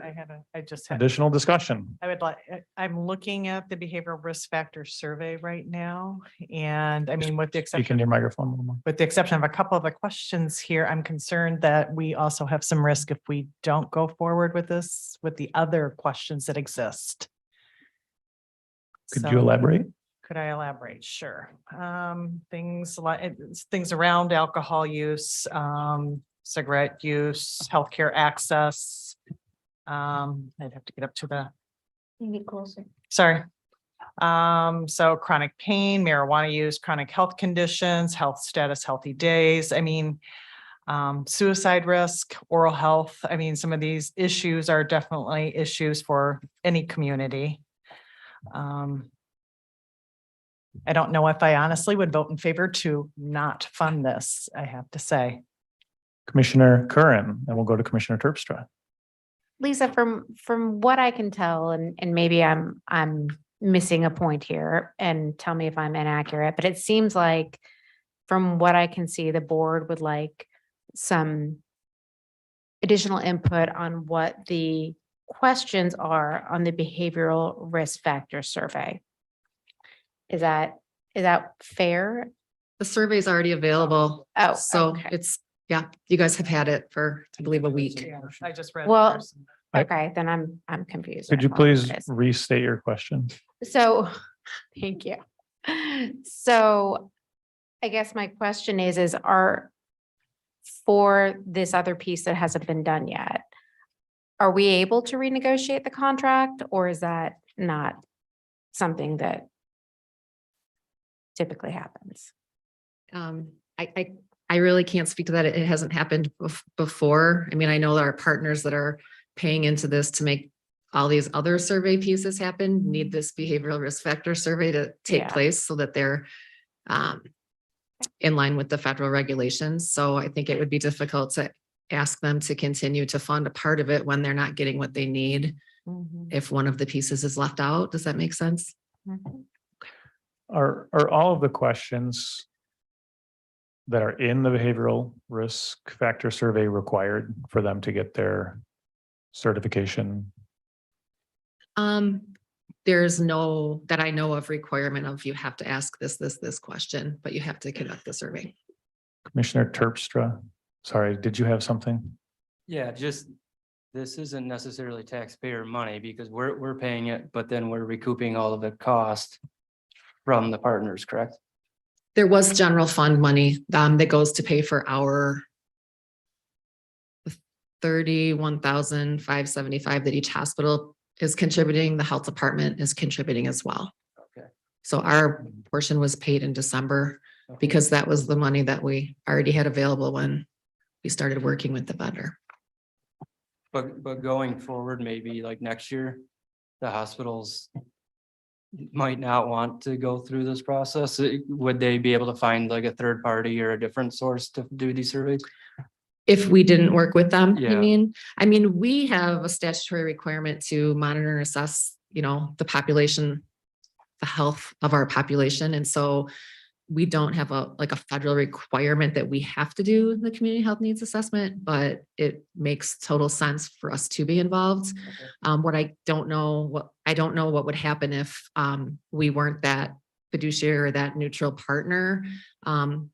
Again, I can't speak to that, but I would assume the hospitals might then go about and do their own separate ones where then we would not have trend data to go back on anymore because they wouldn't each be funding a survey that looked at all of Ottawa County.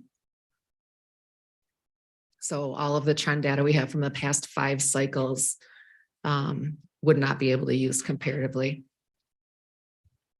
I'd like to go back to Commissioner Curran's question and ask if you have any feedback to, do you think it's possible, or who would be the decision makers if the board wanted input on the questions now? The Healthy Ottawa Advisory Team members, the Healthy Ottawa Advisory Council, every partner on that council approves, the final survey. So. And since there's not an MOU, have they already approved the survey? The partners approved the survey. Yes. Even without an MOU, even without something to allow? You spelling out the funding pretty much that they're gonna agree to fund the work. But again, this is the 5th cycle of doing this. And so there's a lot of trust there. We've been working together. I don't think anyone ever thought it would, there would be a concern like this about getting the money paid. And so we started to do the work. And again, it's all based on the timeline of when our partners need it back. I believe I'm hearing this really has nothing to do with the money being paid. And if I could go back to what Commissioner Cosby said, that there's a lot of very important things in this survey that probably many or all of the board members would like to see happen, and would like to see collaboration with the area hospitals and things like that. I think the issue at hand, if I'm summarizing it correctly, is more related to being told that we have no input on the questions, no oversight, yet now being asked to approve all of it, and then being told that the questions are already decided, but there is no MOU. So who's actually doing all this work without the MOU? It's really Ottawa County, right? Like the No. health department. It's the health department, all three hospitals, Community Spoke, Ottawa Area Intermediate School District, United Way of Ottawa and Allegan Counties, Community Mental Health. So they're just doing it without an MOU, just kind of goodwill working together Right. and without a contract. The contract's already been signed. But that's the contract with the vendor, Correct. not with the area hospitals. What I'm asking is the work that's being done with the area hospitals, is it under contract or under MOU? Or is it not? The under contract? MOU that we're speaking about is really about the financial piece. We do all kinds of work together that we don't ever have an MOU around. It's just the nature of the community-based work that we do. And so I would, the MOU does outline the responsibilities, and some of those include attending meetings and giving feedback and things like that. But we definitely have never needed an MOU or required our partners to sign an MOU before. In fact, the partners have signed it, but Have you the ever work had, happens. have you ever had, that makes a lot of sense. I'm wondering if any board members in the past that you can recall have ever asked about questions about, sexual touching and things like that. Have there ever been concerns raised that you remember? No, I don't think there are any questions about sexual touching in the CHNA. And I don't remember any questions about that ever come up, but I don't think those questions were ever asked. Would any, Those questions were asked, but not necessarily in a public forum. Right, not in a public. Did not ask those in a public forum, okay, but we did ask those questions, yes. so you felt it was appropriate to ask certain questions, Absolutely. And we found out the not in a public forum? reasons why they were doing it. Well, we have a motion on the table with support. Is there any other discussion? Just for clarity, you're looking for a approximate 2-week delay for discussion? Okay. That'd be correct. And Yeah, and mainly due to wanting to understand more about the ramifications of taking off the risk factor survey from the current agreement. I would like to know that's one of my thoughts, and it feels like there's still a couple questions here that we might want to explore yet, but that's just my personal opinion. I can only speak for myself, so. Commissioner Zalstra, and we'll Thank go you, to Sean. Commissioner Appreciate Rhodey. that. So as I understand, the underlying reason for the delay is for us to explore the ability to break a contract. I think I heard the word renegotiate or consider a change, but break, no. I mean, Commissioner Rhodey. I just lost my train of thought, so I'm gonna need a minute. Is there any other comment? Commissioner Ebel. Yes, regarding the question that Commissioner Miedema has brought up and wanting to delay this. And then the comment was made by, I think, Commissioner Bergman that said that the previous commissioner board had some questions and those were answered, but in private. So that means the public was not aware of any of that information that they had. And here, this commission is bringing this to light and trying to have this conversation in public so that our constituents can be aware of what our questions are. So I guess I'm trying to figure out why that was done in private, I guess. I don't understand that, since I thought we have to discuss all this in public. I'm not sure. Be a good question, Can I answer one to that? one. This is Abel. Yes, go for it. The reason we did that one-on-one is because, first of all, we had a trust of the health department. We trusted them. And many of the questions that were asked by the public, they were available to the public. In fact, we saw the questionnaire when it came out, and it was available for the public to view at that time, the results. And it was all public information, correct? Yes, and it's every individual's option to decline the survey if they don't want to participate. Yeah. Commissioner Rhodey? Okay, I remembered. So I am curious.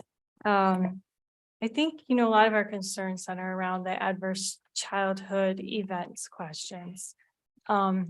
So I think two things. One is this the first time that those have made their way into the survey? Or have they expanded? And have you ever done this survey without those questions in it? Yes, we have asked the ACEs, the adverse childhood experiences questions. We have asked those before. I believe the last cycle, so 2020, I believe was the first time we asked them. That's when so much research came out around ACEs. And there are groups in Ottawa County like Thrive Ottawa is one group that does a lot of work based on adverse childhood experiences. So I don't think they were asked in 2017. They may have been, but I believe there were at least a few cycles where those questions were not asked. But I know they were asked last time. Okay, so are those questions primarily in there this time because a nonprofit is asking them to be in there, or who do you? The question, why are the questions in the survey? That, yes, so who all? Because the information that they provide helps guide the work that a lot of our partners do, hospital partners, community partners, health department, the work that we do, the warning signs to look for. Again, there's questions about protective factors as well. So it would be broadly used then. Absolutely. Yeah. I mean, we go through, it's a rigorous conversation, the amount of hours we put into every single question and the format to use and how to ask it and what the answer should be and the order. I mean, there's every single question gets a lot of attention, and we call it prime real estate because there are a lot of other questions we'd like to be asking and we have a limit. So there are a lot of tough decisions about which ones we include. So obviously those are important. They made the cut. Any additional discussion before I restate the motion? Commissioner Terpstra. I'm not going to speak for the sheriff because he's not here. I don't see him at least, but I believe a few of those questions he uses as well. Recall if I remember, maybe Roger could help me out. That helps kind of dictate whether or not schools and school resource officers and stuff like that. Don't quote me on that, but just off of rough memory, a lot of those questions like evasive questions, if you look back on his report, kind of go back to domestic dispute and like all that kind of stuff. You know what format he asks those in by chance? What was that? What format he might use those questions? He Is that uses personal interviews? Like I Sorry, said, I have no idea, but I do know that some of those questions that Roger? He would have used the results Yeah. of those questions, yes. okay, so we have a motion on the table to postpone 9A to May 9. Are there any other comments or discussion on that motion? Okay, if not, will the clerk please call the roll? Mr. Belknap, Yes. Mrs. Curran, No. Ms. Cosby, Yes. Mr. Bonema, Yes. Mrs. Rhodey, Yes. Mr. Zylstra. No. Mr. Terpstra, No. Mrs. Medema, Yes. Mrs. Ebel, Yes. Mr. Bergman, No. Mr. Moss, Yes. motion passes. Okay, we will move that to May 9. And thank you for coming in. Thank you. We will proceed to committee reports, which we have none, and skip right next to public comment. Do we have anyone signed up for public comment or? No. All right, well, if you would like to speak, please approach the podium. Introduce yourself and you'll have 3 minutes. Board of Commissioners, Ryan Anderson, Chester Township. First of all, I want to thank you so much for postponing that. If I may dare say, even if this ship has left the dock, it's okay to sink the ship.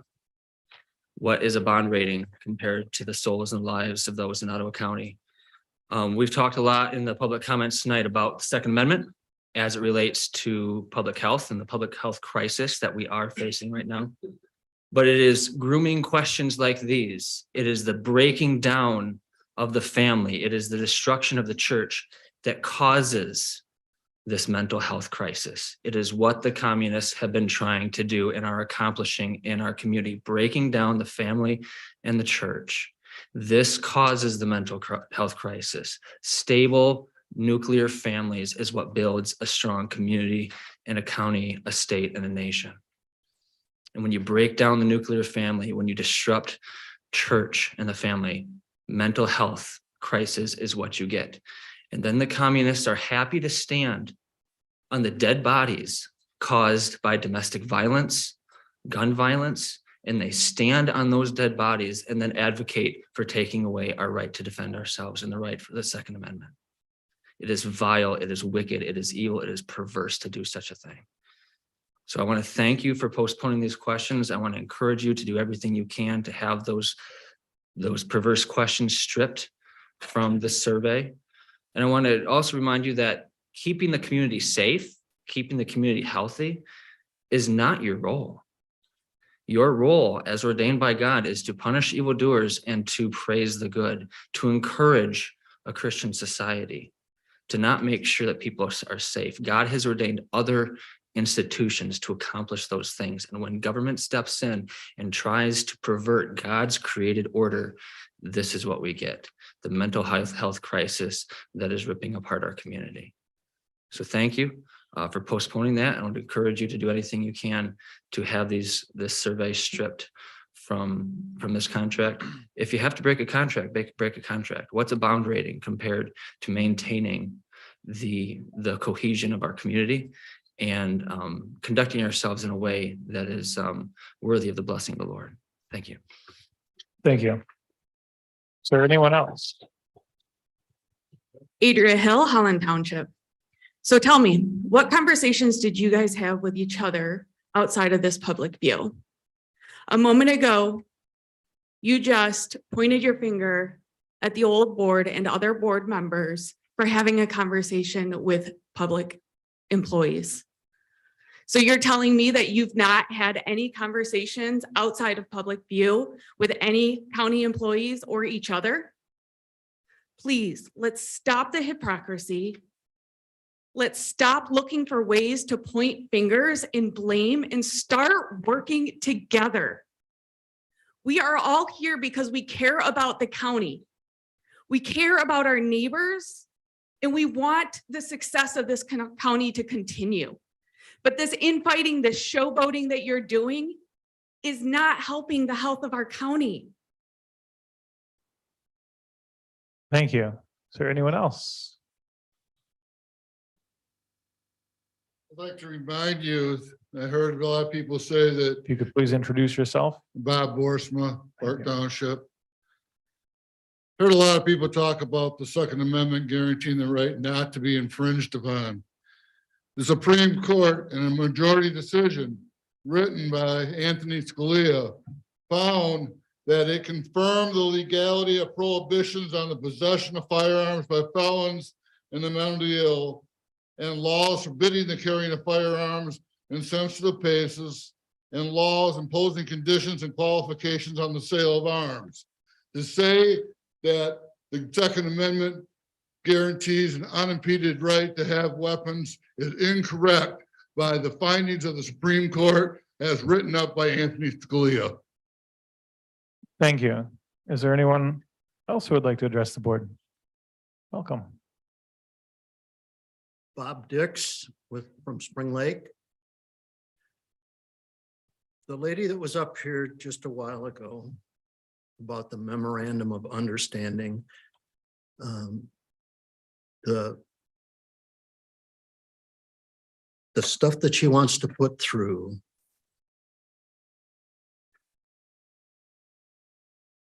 is a tool, as she called it, a tool. It can be formed and shaped to ask questions any way they want. After you guys approve it, she said, it can be edited and changed afterwards. It can ask all kinds of questions, not the ones that you're approving maybe now or that you're hearing now.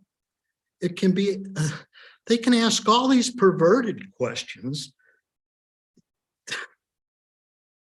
that God only knows are in our libraries of our young children in our grade schools and middle schools. And this needs to stop. This country was founded on God. This perversion that's going on has got to stop. And you guys are the local people who can start the process, because it's already way past us,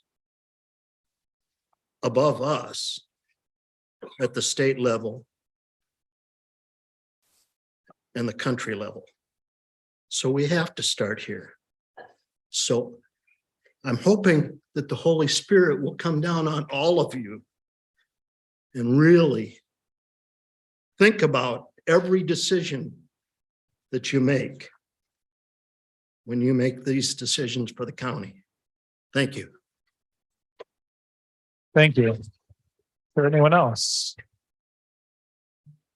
David Moore, Allendale. As far as this money concerned, we try to lighten it up a little bit.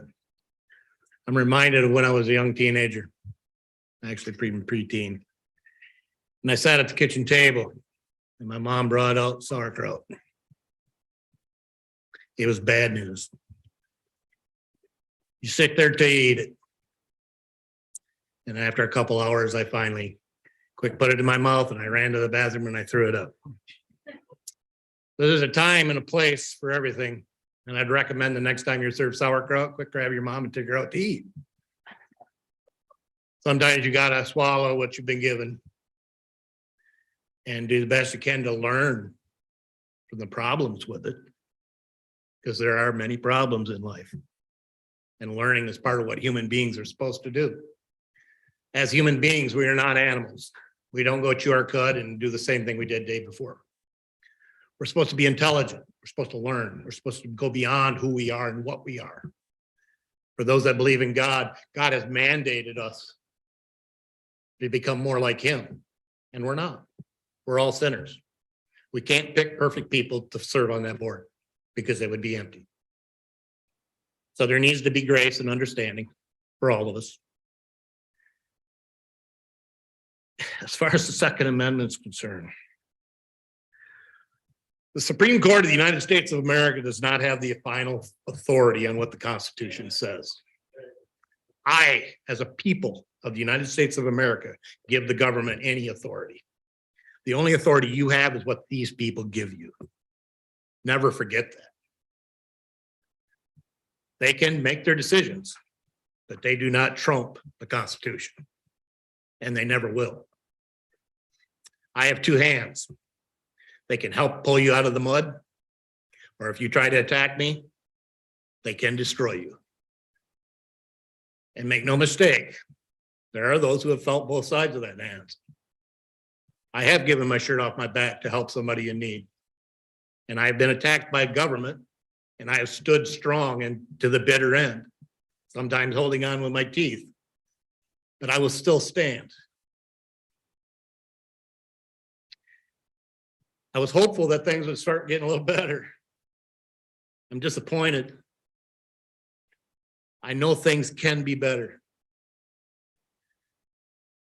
I ask you all, even those that we've had disagreements with in the past and have done me wrong, I would tell you this: it's never wrong to understand your mistakes and to choose the path of truth. It's never wrong. There is grace and mercy for that every day. Thank you. I've never lied to this community or to you. Thank you. Thank you. Is there anyone else who would like to address the board? Please introduce yourself. You have 3 minutes. Kendra Wenzel, Hudsonville. I didn't plan to speak tonight. But after the woman spoke about the health department survey, I found it was necessary. These are questions I have and some statements. I would like the names of all individuals that created the questions for that survey. How many people do they actually survey? Where is the paper trail of the questions asked and answered when they are answered via phone call? Are there recordings of the answers, and are people asked permission to record? If there are no recordings, how do we know the answers are correct and are the actual recorded answers of those asked? If an 18-year-old or anyone doesn't answer, what is the physical proof that the caller doesn't document answers of their own in place of the unanswered caller to skew the records? Do the people calling get paid per survey answered? How can you sign a contract without knowing what's on the contract and in regards to the contract? Who is VIP Research? Who is on their board and who backs them? What are the names of the individuals on the Healthy Advisory Council? The previous board talked about sexual touching, but didn't want to do it in front of the public. Therefore, it was done with zero transparency. What specific work is it that those questions will help answer? This next one isn't easy for me, but it's a part of my testimony. I'm going to shake and I may cry. I apologize. If someone answers this survey phone call and agrees to answer the survey, not knowing the questions that they are about to have to answer, who would be there for them in the days to come when the PTSD hits them in the face from the previous sexual abuse? And are you legally liable then if they are alone and or something happens to them? I was that person. I was raped when I was 12, and I can tell you from personal experience that had someone called me with this survey, I would have shook uncontrollably and would have had to have relived the entire rape. How is this survey helping people like me? It's not. Thank you. Thank you.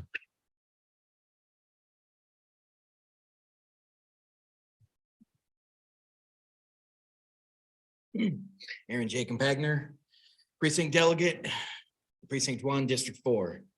I just want to thank the commissioners who asked questions, because that's what your constituents ask of you, is to ask questions. Some people, namely leftists, love when people don't ask questions. They just want to go along like sheep. Asking questions should be mandatory, but it's a very, very good thing, and I thank you. God bless you all. Thank you. Is there anyone else?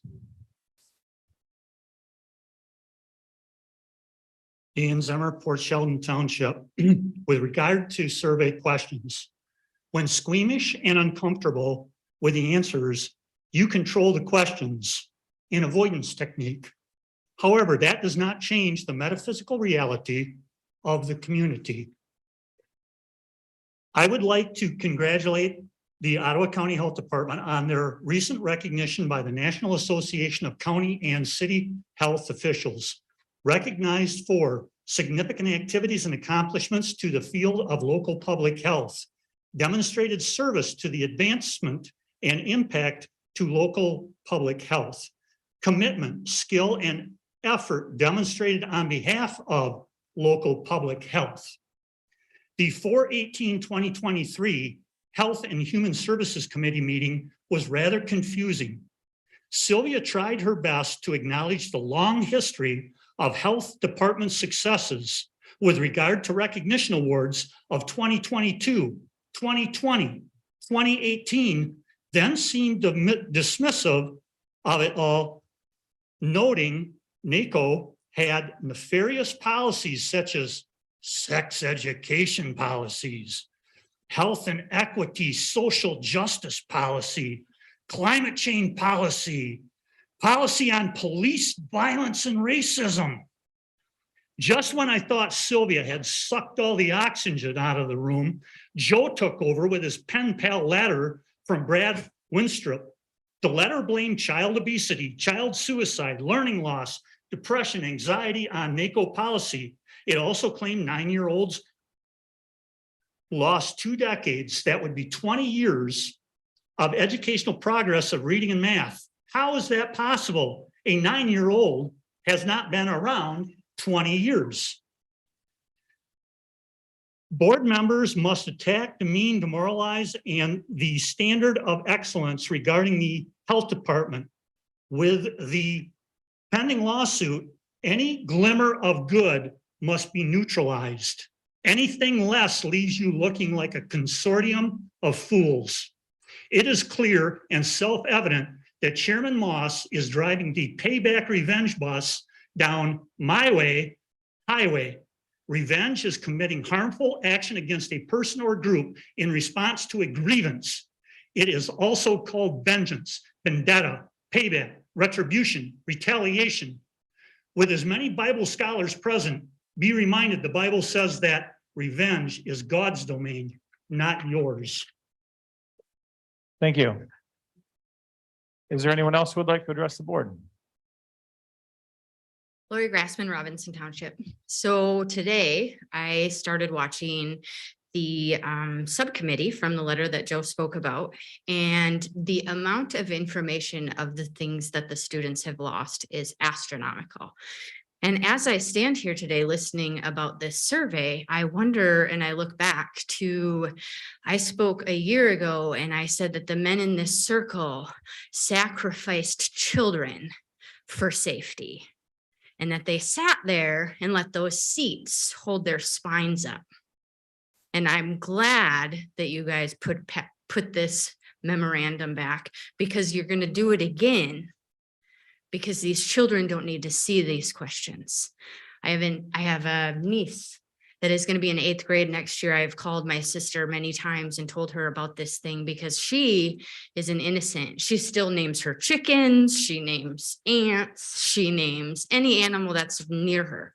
Seeing these questions is going to send her into a mass chaos, because she's never seen anything like this, because she isn't raised in that world, because that's not what my sister wants.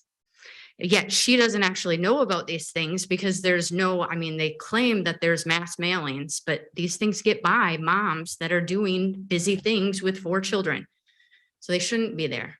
So I'm asking you not to sacrifice children for adults. Thank you. Thank you. Is there anyone else who would like to address the board?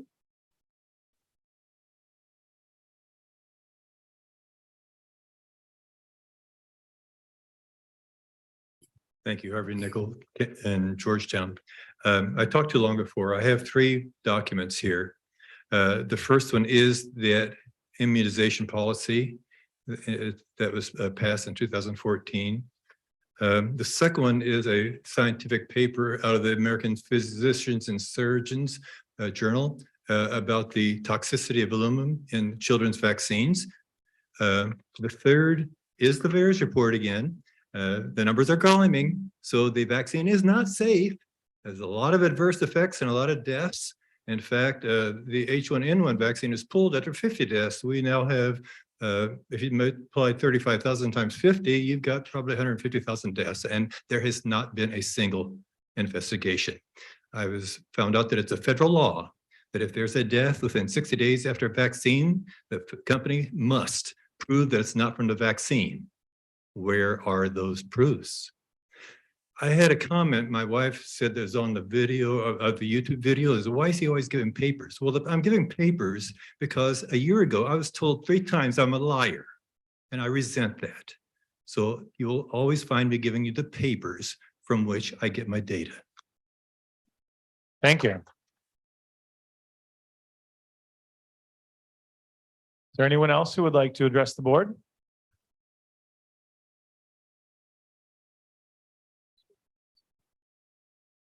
My name is Dave Barnowski and I'm from Port Sheldon Township, and to watch tonight as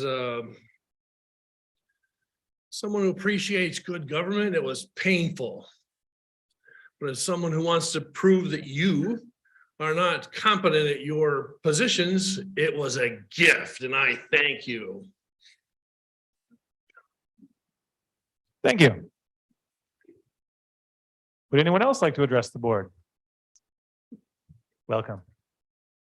Joan Bailey, Grand Haven Township. I was not planning on talking tonight. However, for listening to all this, I feel obligated to.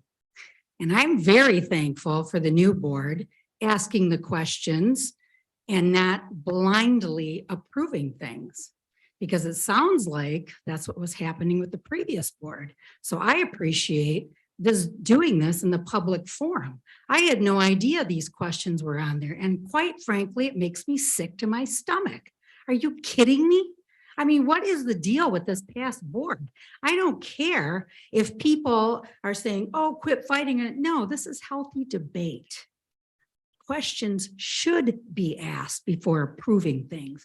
Things should not be blindly approved. So thank you to the new commissioners that are making a strong stance and standing their ground. Thank you. Thank you.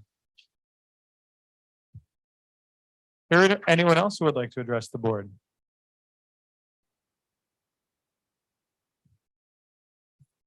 Congratulations, guys. You must be right over the target.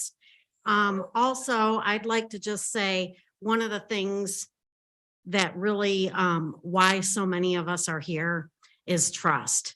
It boils down to trust.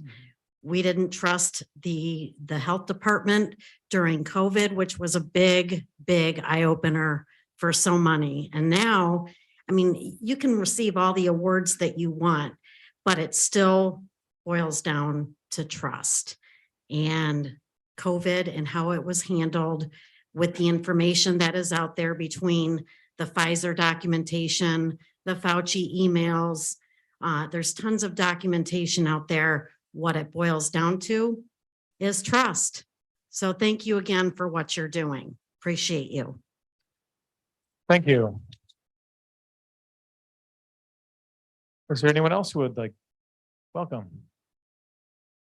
Karen Obis, Spring Lake. I'm almost at a loss for words, but I want to thank the speaker before me who gave me a thought that I could actually put into words. I agree that I think what we're dealing with here is the whole issue of trust. But what I'm seeing is a societal fabric just being torn. And as far as why we would trust who we trust, I'm not even going to try to get into that. But the other thing I just want to say about questions that we find difficult, maybe they're difficult because we don't talk about them enough. You ever thought about that? I mean, if I think back about how naive I was too, I don't think that was necessarily a good thing because it did not prepare me for some really hard knocks. And I lived my entire life in the bosom of the church. The entirety of my life was those three-legged stool things we all talk about: the home, the church, and the school, Christian school, my entire life. That still did not prepare me for a lot of the hard knocks of being part of a society that still was lived in the context of the church. Things happen to people, no matter how good a person they are, no matter their family, things are still going to happen. And if we don't prepare for them, if the public health department isn't aware of the kinds of things that are going on, where the issues are, where the vulnerabilities are, how can they help us? They're hard questions. No one denies that. But if you trust the people who are asking them for the right reasons, which I believe they are, to help people who are actually suffering from some of the issues that are hard to talk about. Thank you. Would anyone else like to address the board? Sheila Dutloff, Holland Township. I have one more suggestion of a question that maybe we could add to the survey. And that's whether someone is suffering from Dunning-Kruger syndrome. Because preliminary data tonight indicates that maybe there's a fair percentage of that going on here. You just hit pause until May 9th. I would encourage you to talk to people at the health department who can answer your questions about why those questions are on the survey, rather than just have a visceral reaction to the content of the question itself. Find out why, find out what they're going to learn, and find out what they're going to do with that. Thank you. Thank you. Would anyone else like to address the board?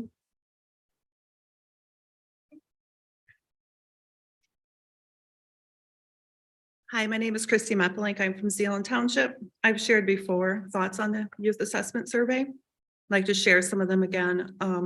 Again, it goes back to some of the concerns with some of the questions leading to issues with human trafficking. Peer pressure is also a great motivator for teenagers.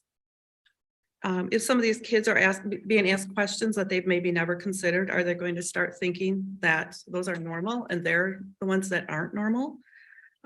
Questions again to 8th graders. I've engaged in a sexting activity in the past 12 months. I shared a sexually suggestive message that was sent by someone else. Restore Ottawa wrote an article about the harmful nature of the youth assessment survey. Here are some excerpts.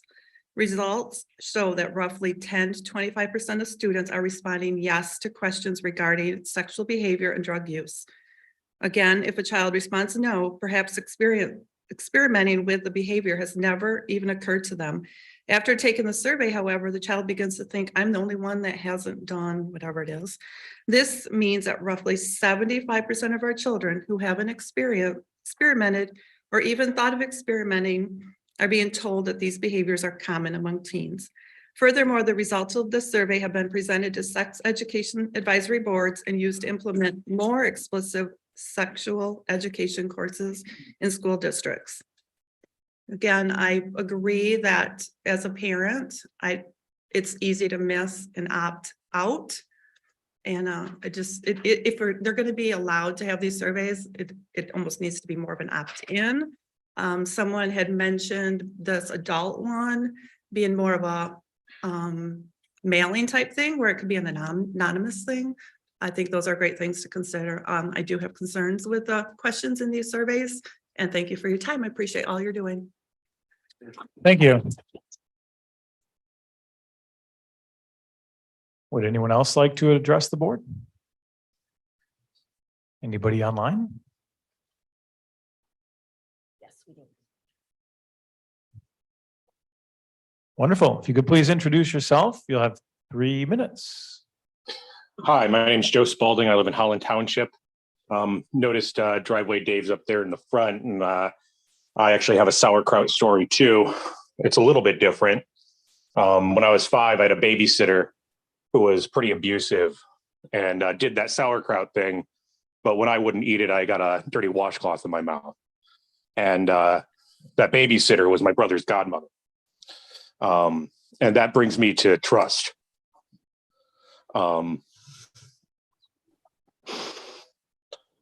People and the nature of abuse and why these questions are the way they are. And then I'm going to get to my overall point with the board here. But the nature of abuse isn't like, and I'm sorry, a lot of people on the right side of the fence construe it in their head. It's not some stranger following a kid into a bathroom and abusing them most of the time. It's unfortunately a family member that abuses kids, especially when it's a sexual type of abuse. And it's not just the schools, and it's not just social workers, and it's not just the hospitals that need this data.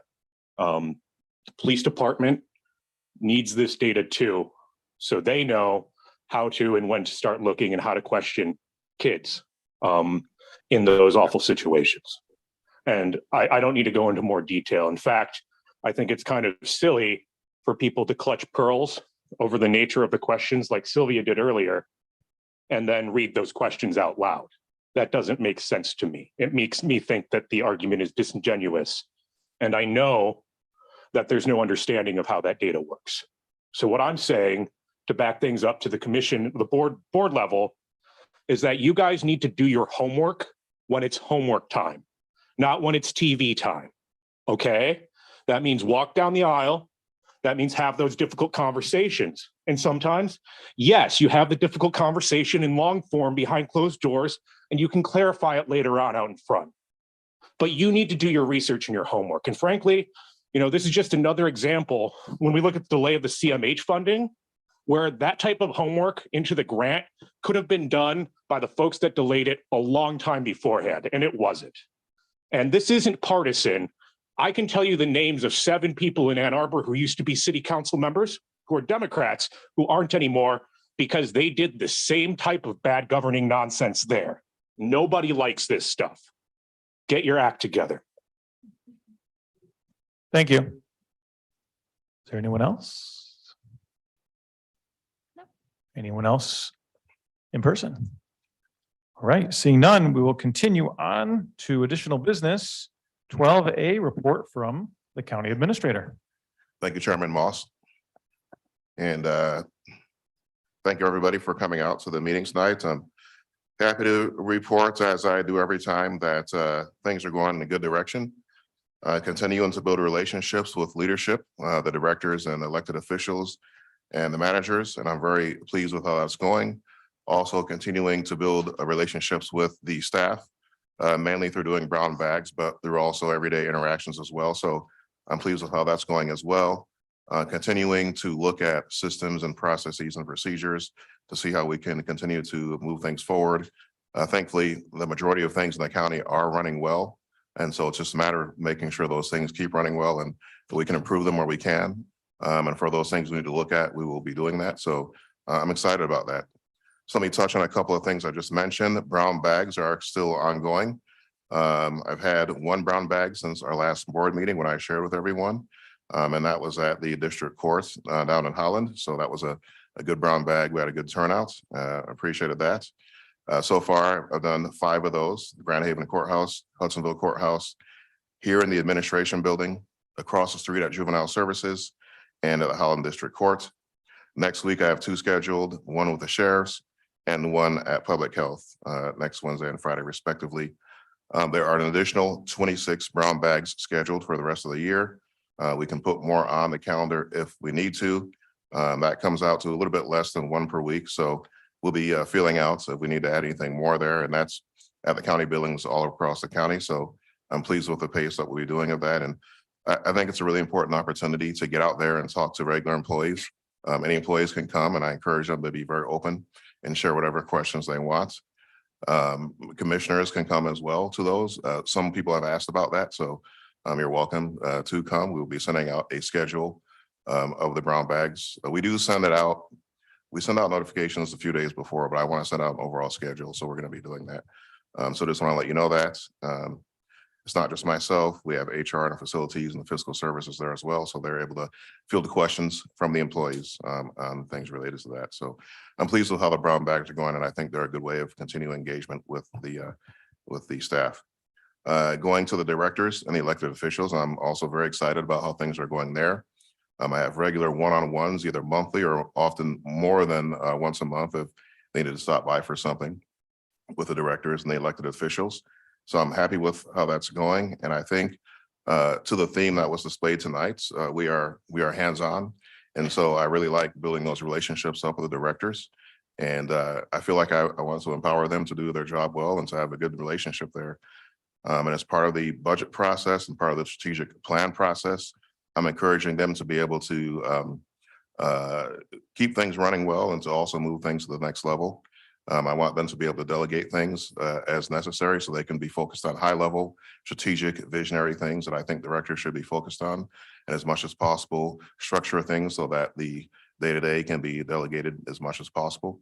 So I think that process is going well. I'm reiterating that message to the directors as I meet with them. So I think we'll continue to do that, and we'll continue to make that part of the planning for all the different departments and the directors as I meet with them.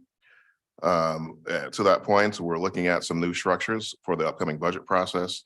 We're taking a look at grants so that the board can have a really good look at where the grants are. What are all the grants we have for each department, and what do they all do? That typically has not been a part of the budget process at that level, but we're adding that in this year so that the board can be taking a look at that and really knowing where we're at as a county. Again, to reiterate the themes that were raised tonight, I really think we want to have that kind of transparency and be looking at things at that level. We're continuing, I'm on many different commissions that do a lot of different work, the Housing Commission, for example, and I think we're in a good place there. We've have some new members on that, and we're working with the revolving loan fund, which was ARPA money that was approved by their previous board. We're making sure that is used in a responsible way, and that we're not feeding the big government machine, but we're actually supporting innovation and supporting local control and supporting elected officials being involved at all steps of the process. I sit on the Land Bank Authority, and so a Land Bank Authority basically is a county entity that can acquire, develop, sell vacant or abandoned properties. The state had a grant program to repair blighted properties, and so we did go ahead and award 3 of those grants: Zeeland, Grand Haven, and Chester Township, and that will be used for demolition. And then once those properties are demolished, other funds will come in and help to rebuild something that will generate economic activity and make that investment worth it. So the Housing Commission and the Land Bank Authority are 2 examples of what I sit on as far as various commissions and whatnot. Lots of other stuff going on, but those are generally things that are ongoing, such as the Family Justice Center, the new construction that's happening right next to us. That's going well. And various other programs. So I will stop there and leave it at that. And yeah, that's the report. All right, wonderful. Any questions for the administrator, Commissioner Zylstra? Thank you, Chair. I appreciate that. I'm going to clarify, I had a few constituents reach out regarding the resolution for Grand Rapids Housing, how that went. It seems like there was a resolution to have a resolution. I think that folks were kind of confused about how that all worked out. So let me give some background on that. Some of the housing stakeholders in Kent County have decided to send over some of their voucher recipients to Ottawa County without notifying us in advance or involving us in consultations in that process. That's obviously a problem because we don't have enough housing stock in Ottawa County for people that receive vouchers here, especially the homeless, let alone accommodating voucher holders from neighboring counties without prior consultation. As a result of that, working with our local stakeholders in housing, we did draft up a resolution expressing our displeasure with that decision that was made by those stakeholders. And so the permission was given at the Housing Commission meeting to go ahead and draft that up. The board rules state that resolutions are reviewed by planning and policy. So that's where the full resolution will be reviewed by everybody and will be seen. And we will decide what to do based on that. So there will be transparency on that, public transparency, and board members will be able to see it in that manner. I appreciate that. I really do. I think the confusion was the resolution itself was not voted on at Housing Commission. So the Housing Commission didn't pass out the resolution, correct? Not the Housing Commission, but according to the board rules, resolutions are reviewed at planning and policy. Okay. So that's where the full resolution will be. And so the Housing Commission is not going to vote on its own resolution. We could do that if we want to, and we can discuss at the planning and policy meeting after it's passed there. Okay. Go back to the Housing Commission if needed, but. Yeah, I mean, I guess my recommendation is that if it's a Housing Commission resolution, that they take first action, then pass to planning and policy, so we get the full work through on that, so. Yeah, we'll work that out at planning and policy. Thank you. Thank you. Anybody else? Any other questions for the administrator? All right, wonderful. Thank you very much, Administrator Gibbs. Thank you. We have an item 12B, a report from commissioners who attended the Michigan Association of Counties Legislative Conference earlier this week. Who's up? We had several members attend. Any comments? Commissioner Miedema. I can share. There's several good sessions that were available to choose to go to. One powerful session that I attended dealt with human trafficking here in Michigan. It was a powerful hour on what can be done to be better educated, to raise awareness, the actual rescue, and to provide aftercare for its victims. One stat that was shared during the hour was that for every one perpetrator taken off the street, it is estimated that it saves 25 potential victims of sexual crimes. I look forward to having conversation with Sheriff Kemker and others about more details about possibilities for our county, and maybe we'll be able to share more at a later date. Thank you. Commissioner Curran. I'll go. So I just want to say thank you for letting us attend. We really enjoyed it. I got to interface with many people from across the state, many other county commissioners. One of the, there were lots of great classes to attend. One of the ones that I attended was on the Small Business Association. And it was very interesting because what I learned is that, I mean, we already know that we have we have an issue with attracting employment. Well, it's all over the state. And more people are retiring, and we do not have enough people coming into the workforce. So that's a little concerning. And so I just think that we need to think about that as we move forward and try to brainstorm ideas and on how to attract more talent to the area. So thank you. Anybody else? Commissioner Rhodey. I would just add that it was really great to interact with a lot of other commissioners from around the state. And there are a number of other counties who value similar things, and there are quite a few new commissioners around the state from this last election cycle. So it was really good to meet a whole new batch of commissioners. I was able to attend a land banks training as one of them. And so that was super interesting. It made me very much value having John Gibbs here and his knowledge on things like housing and land banks. And so just overall, it was a really good conference to go to. Commissioner Zylstra. Yeah, thank you very much. Appreciate that. I just want to echo what Commissioner Curran said. I want to thank Ottawa County residents for affording us the ability to attend these conferences. I was there on Tuesday and Wednesday. I attended the same placemaking breakout as Commissioner Curran, and I can attest that, we have a great county here. We lead the state, and folks wanted to come and move here. So we need to keep working on that and make sure that we're a welcoming county for everybody. So again, thanks to Ottawa County residents for, affording us that ability. Anybody else? Commissioner Ebel? Yes, I also want to echo what Commissioner Curran said. We want to thank you for allowing us to go. I did attend, and that was of course, my first time, and I got to meet a lot of commissioners from throughout the state, and a lot of them new commissioners came and were really complimenting Ottawa County and what we're doing here. And so I found that encouraging. I did also attend the human trafficking one, and the sheriff who was presenting was very well informed, and was his education was really something that I found very engaging, and also felt that there was hope that there's different counties and different organizations that are really trying to address the human trafficking, which is really prevalent, throughout the United States. And I felt like that was the best one that I went to. And I really learned a lot, and I want to research a little bit more myself. Commissioner Curran. Sorry, I wanted to add, I was actually able to pull up the stats. So one of the things that they mentioned is that basically that our state is growing smaller, older, poorer, and less prepared. That was very concerning to me.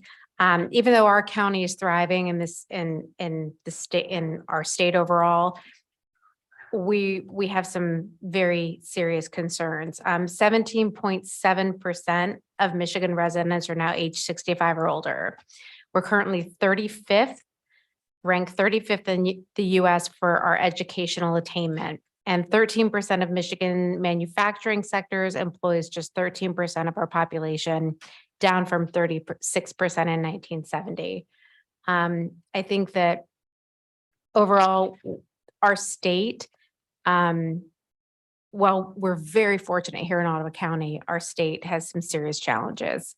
Couple of other statistics that were very concerning is we're currently 45th in fourth grade mathematics. I'm sorry, 41st in fourth grade mathematics in the country. We're 39th in fourth grade reading, 33rd in eighth grade mathematics, and 35th in eighth grade reading out of all of the states in the country. So like I said, we're fortunate here in Ottawa County, but overall as a state, we have a lot of work to do. So I just wanted to highlight some of these numbers for you. Thank you. Anybody else? I'll end with a couple comments. I also attended, really enjoyed it. This was the second MAC conference this year, right? And there was a previous one that other board members attended, if I'm not mistaken, right? So it was really good. This is the first one I went to. I didn't go to the previous one. One part I liked was that the Senate and House leadership came in, the majority and minority House leaders and Senate leaders. And so we got to hear kind of their a Q&A session where they were asked questions about their priorities and legislation, their ideas, things like that. I kind of heard a theme, maybe if I could overly generalize, it kind of sounded like more government, more spending, more programs, more government, more spending, more programs. It was real interesting. Another key phrase, wraparound supports. I heard that quite a bit. So that was interesting. One thing I didn't hear was anything related to encouraging the best and the brightest, the most passionate, encouraging people to be involved in their local government. If I had to estimate the average age of the people in the room, when there were 200 people there, it was definitely a lot different than my age. And so I would like to encourage people to get involved, run for office, because there's so much opportunity to serve as an elected official. And judging by what Commissioner Curran said and other things we learned, there's lots of opportunity and need in public service. So that's what I wanted to highlight. And if there's no other comments, seeing as we've reached the end of our agenda, I'll call this meeting adjourned.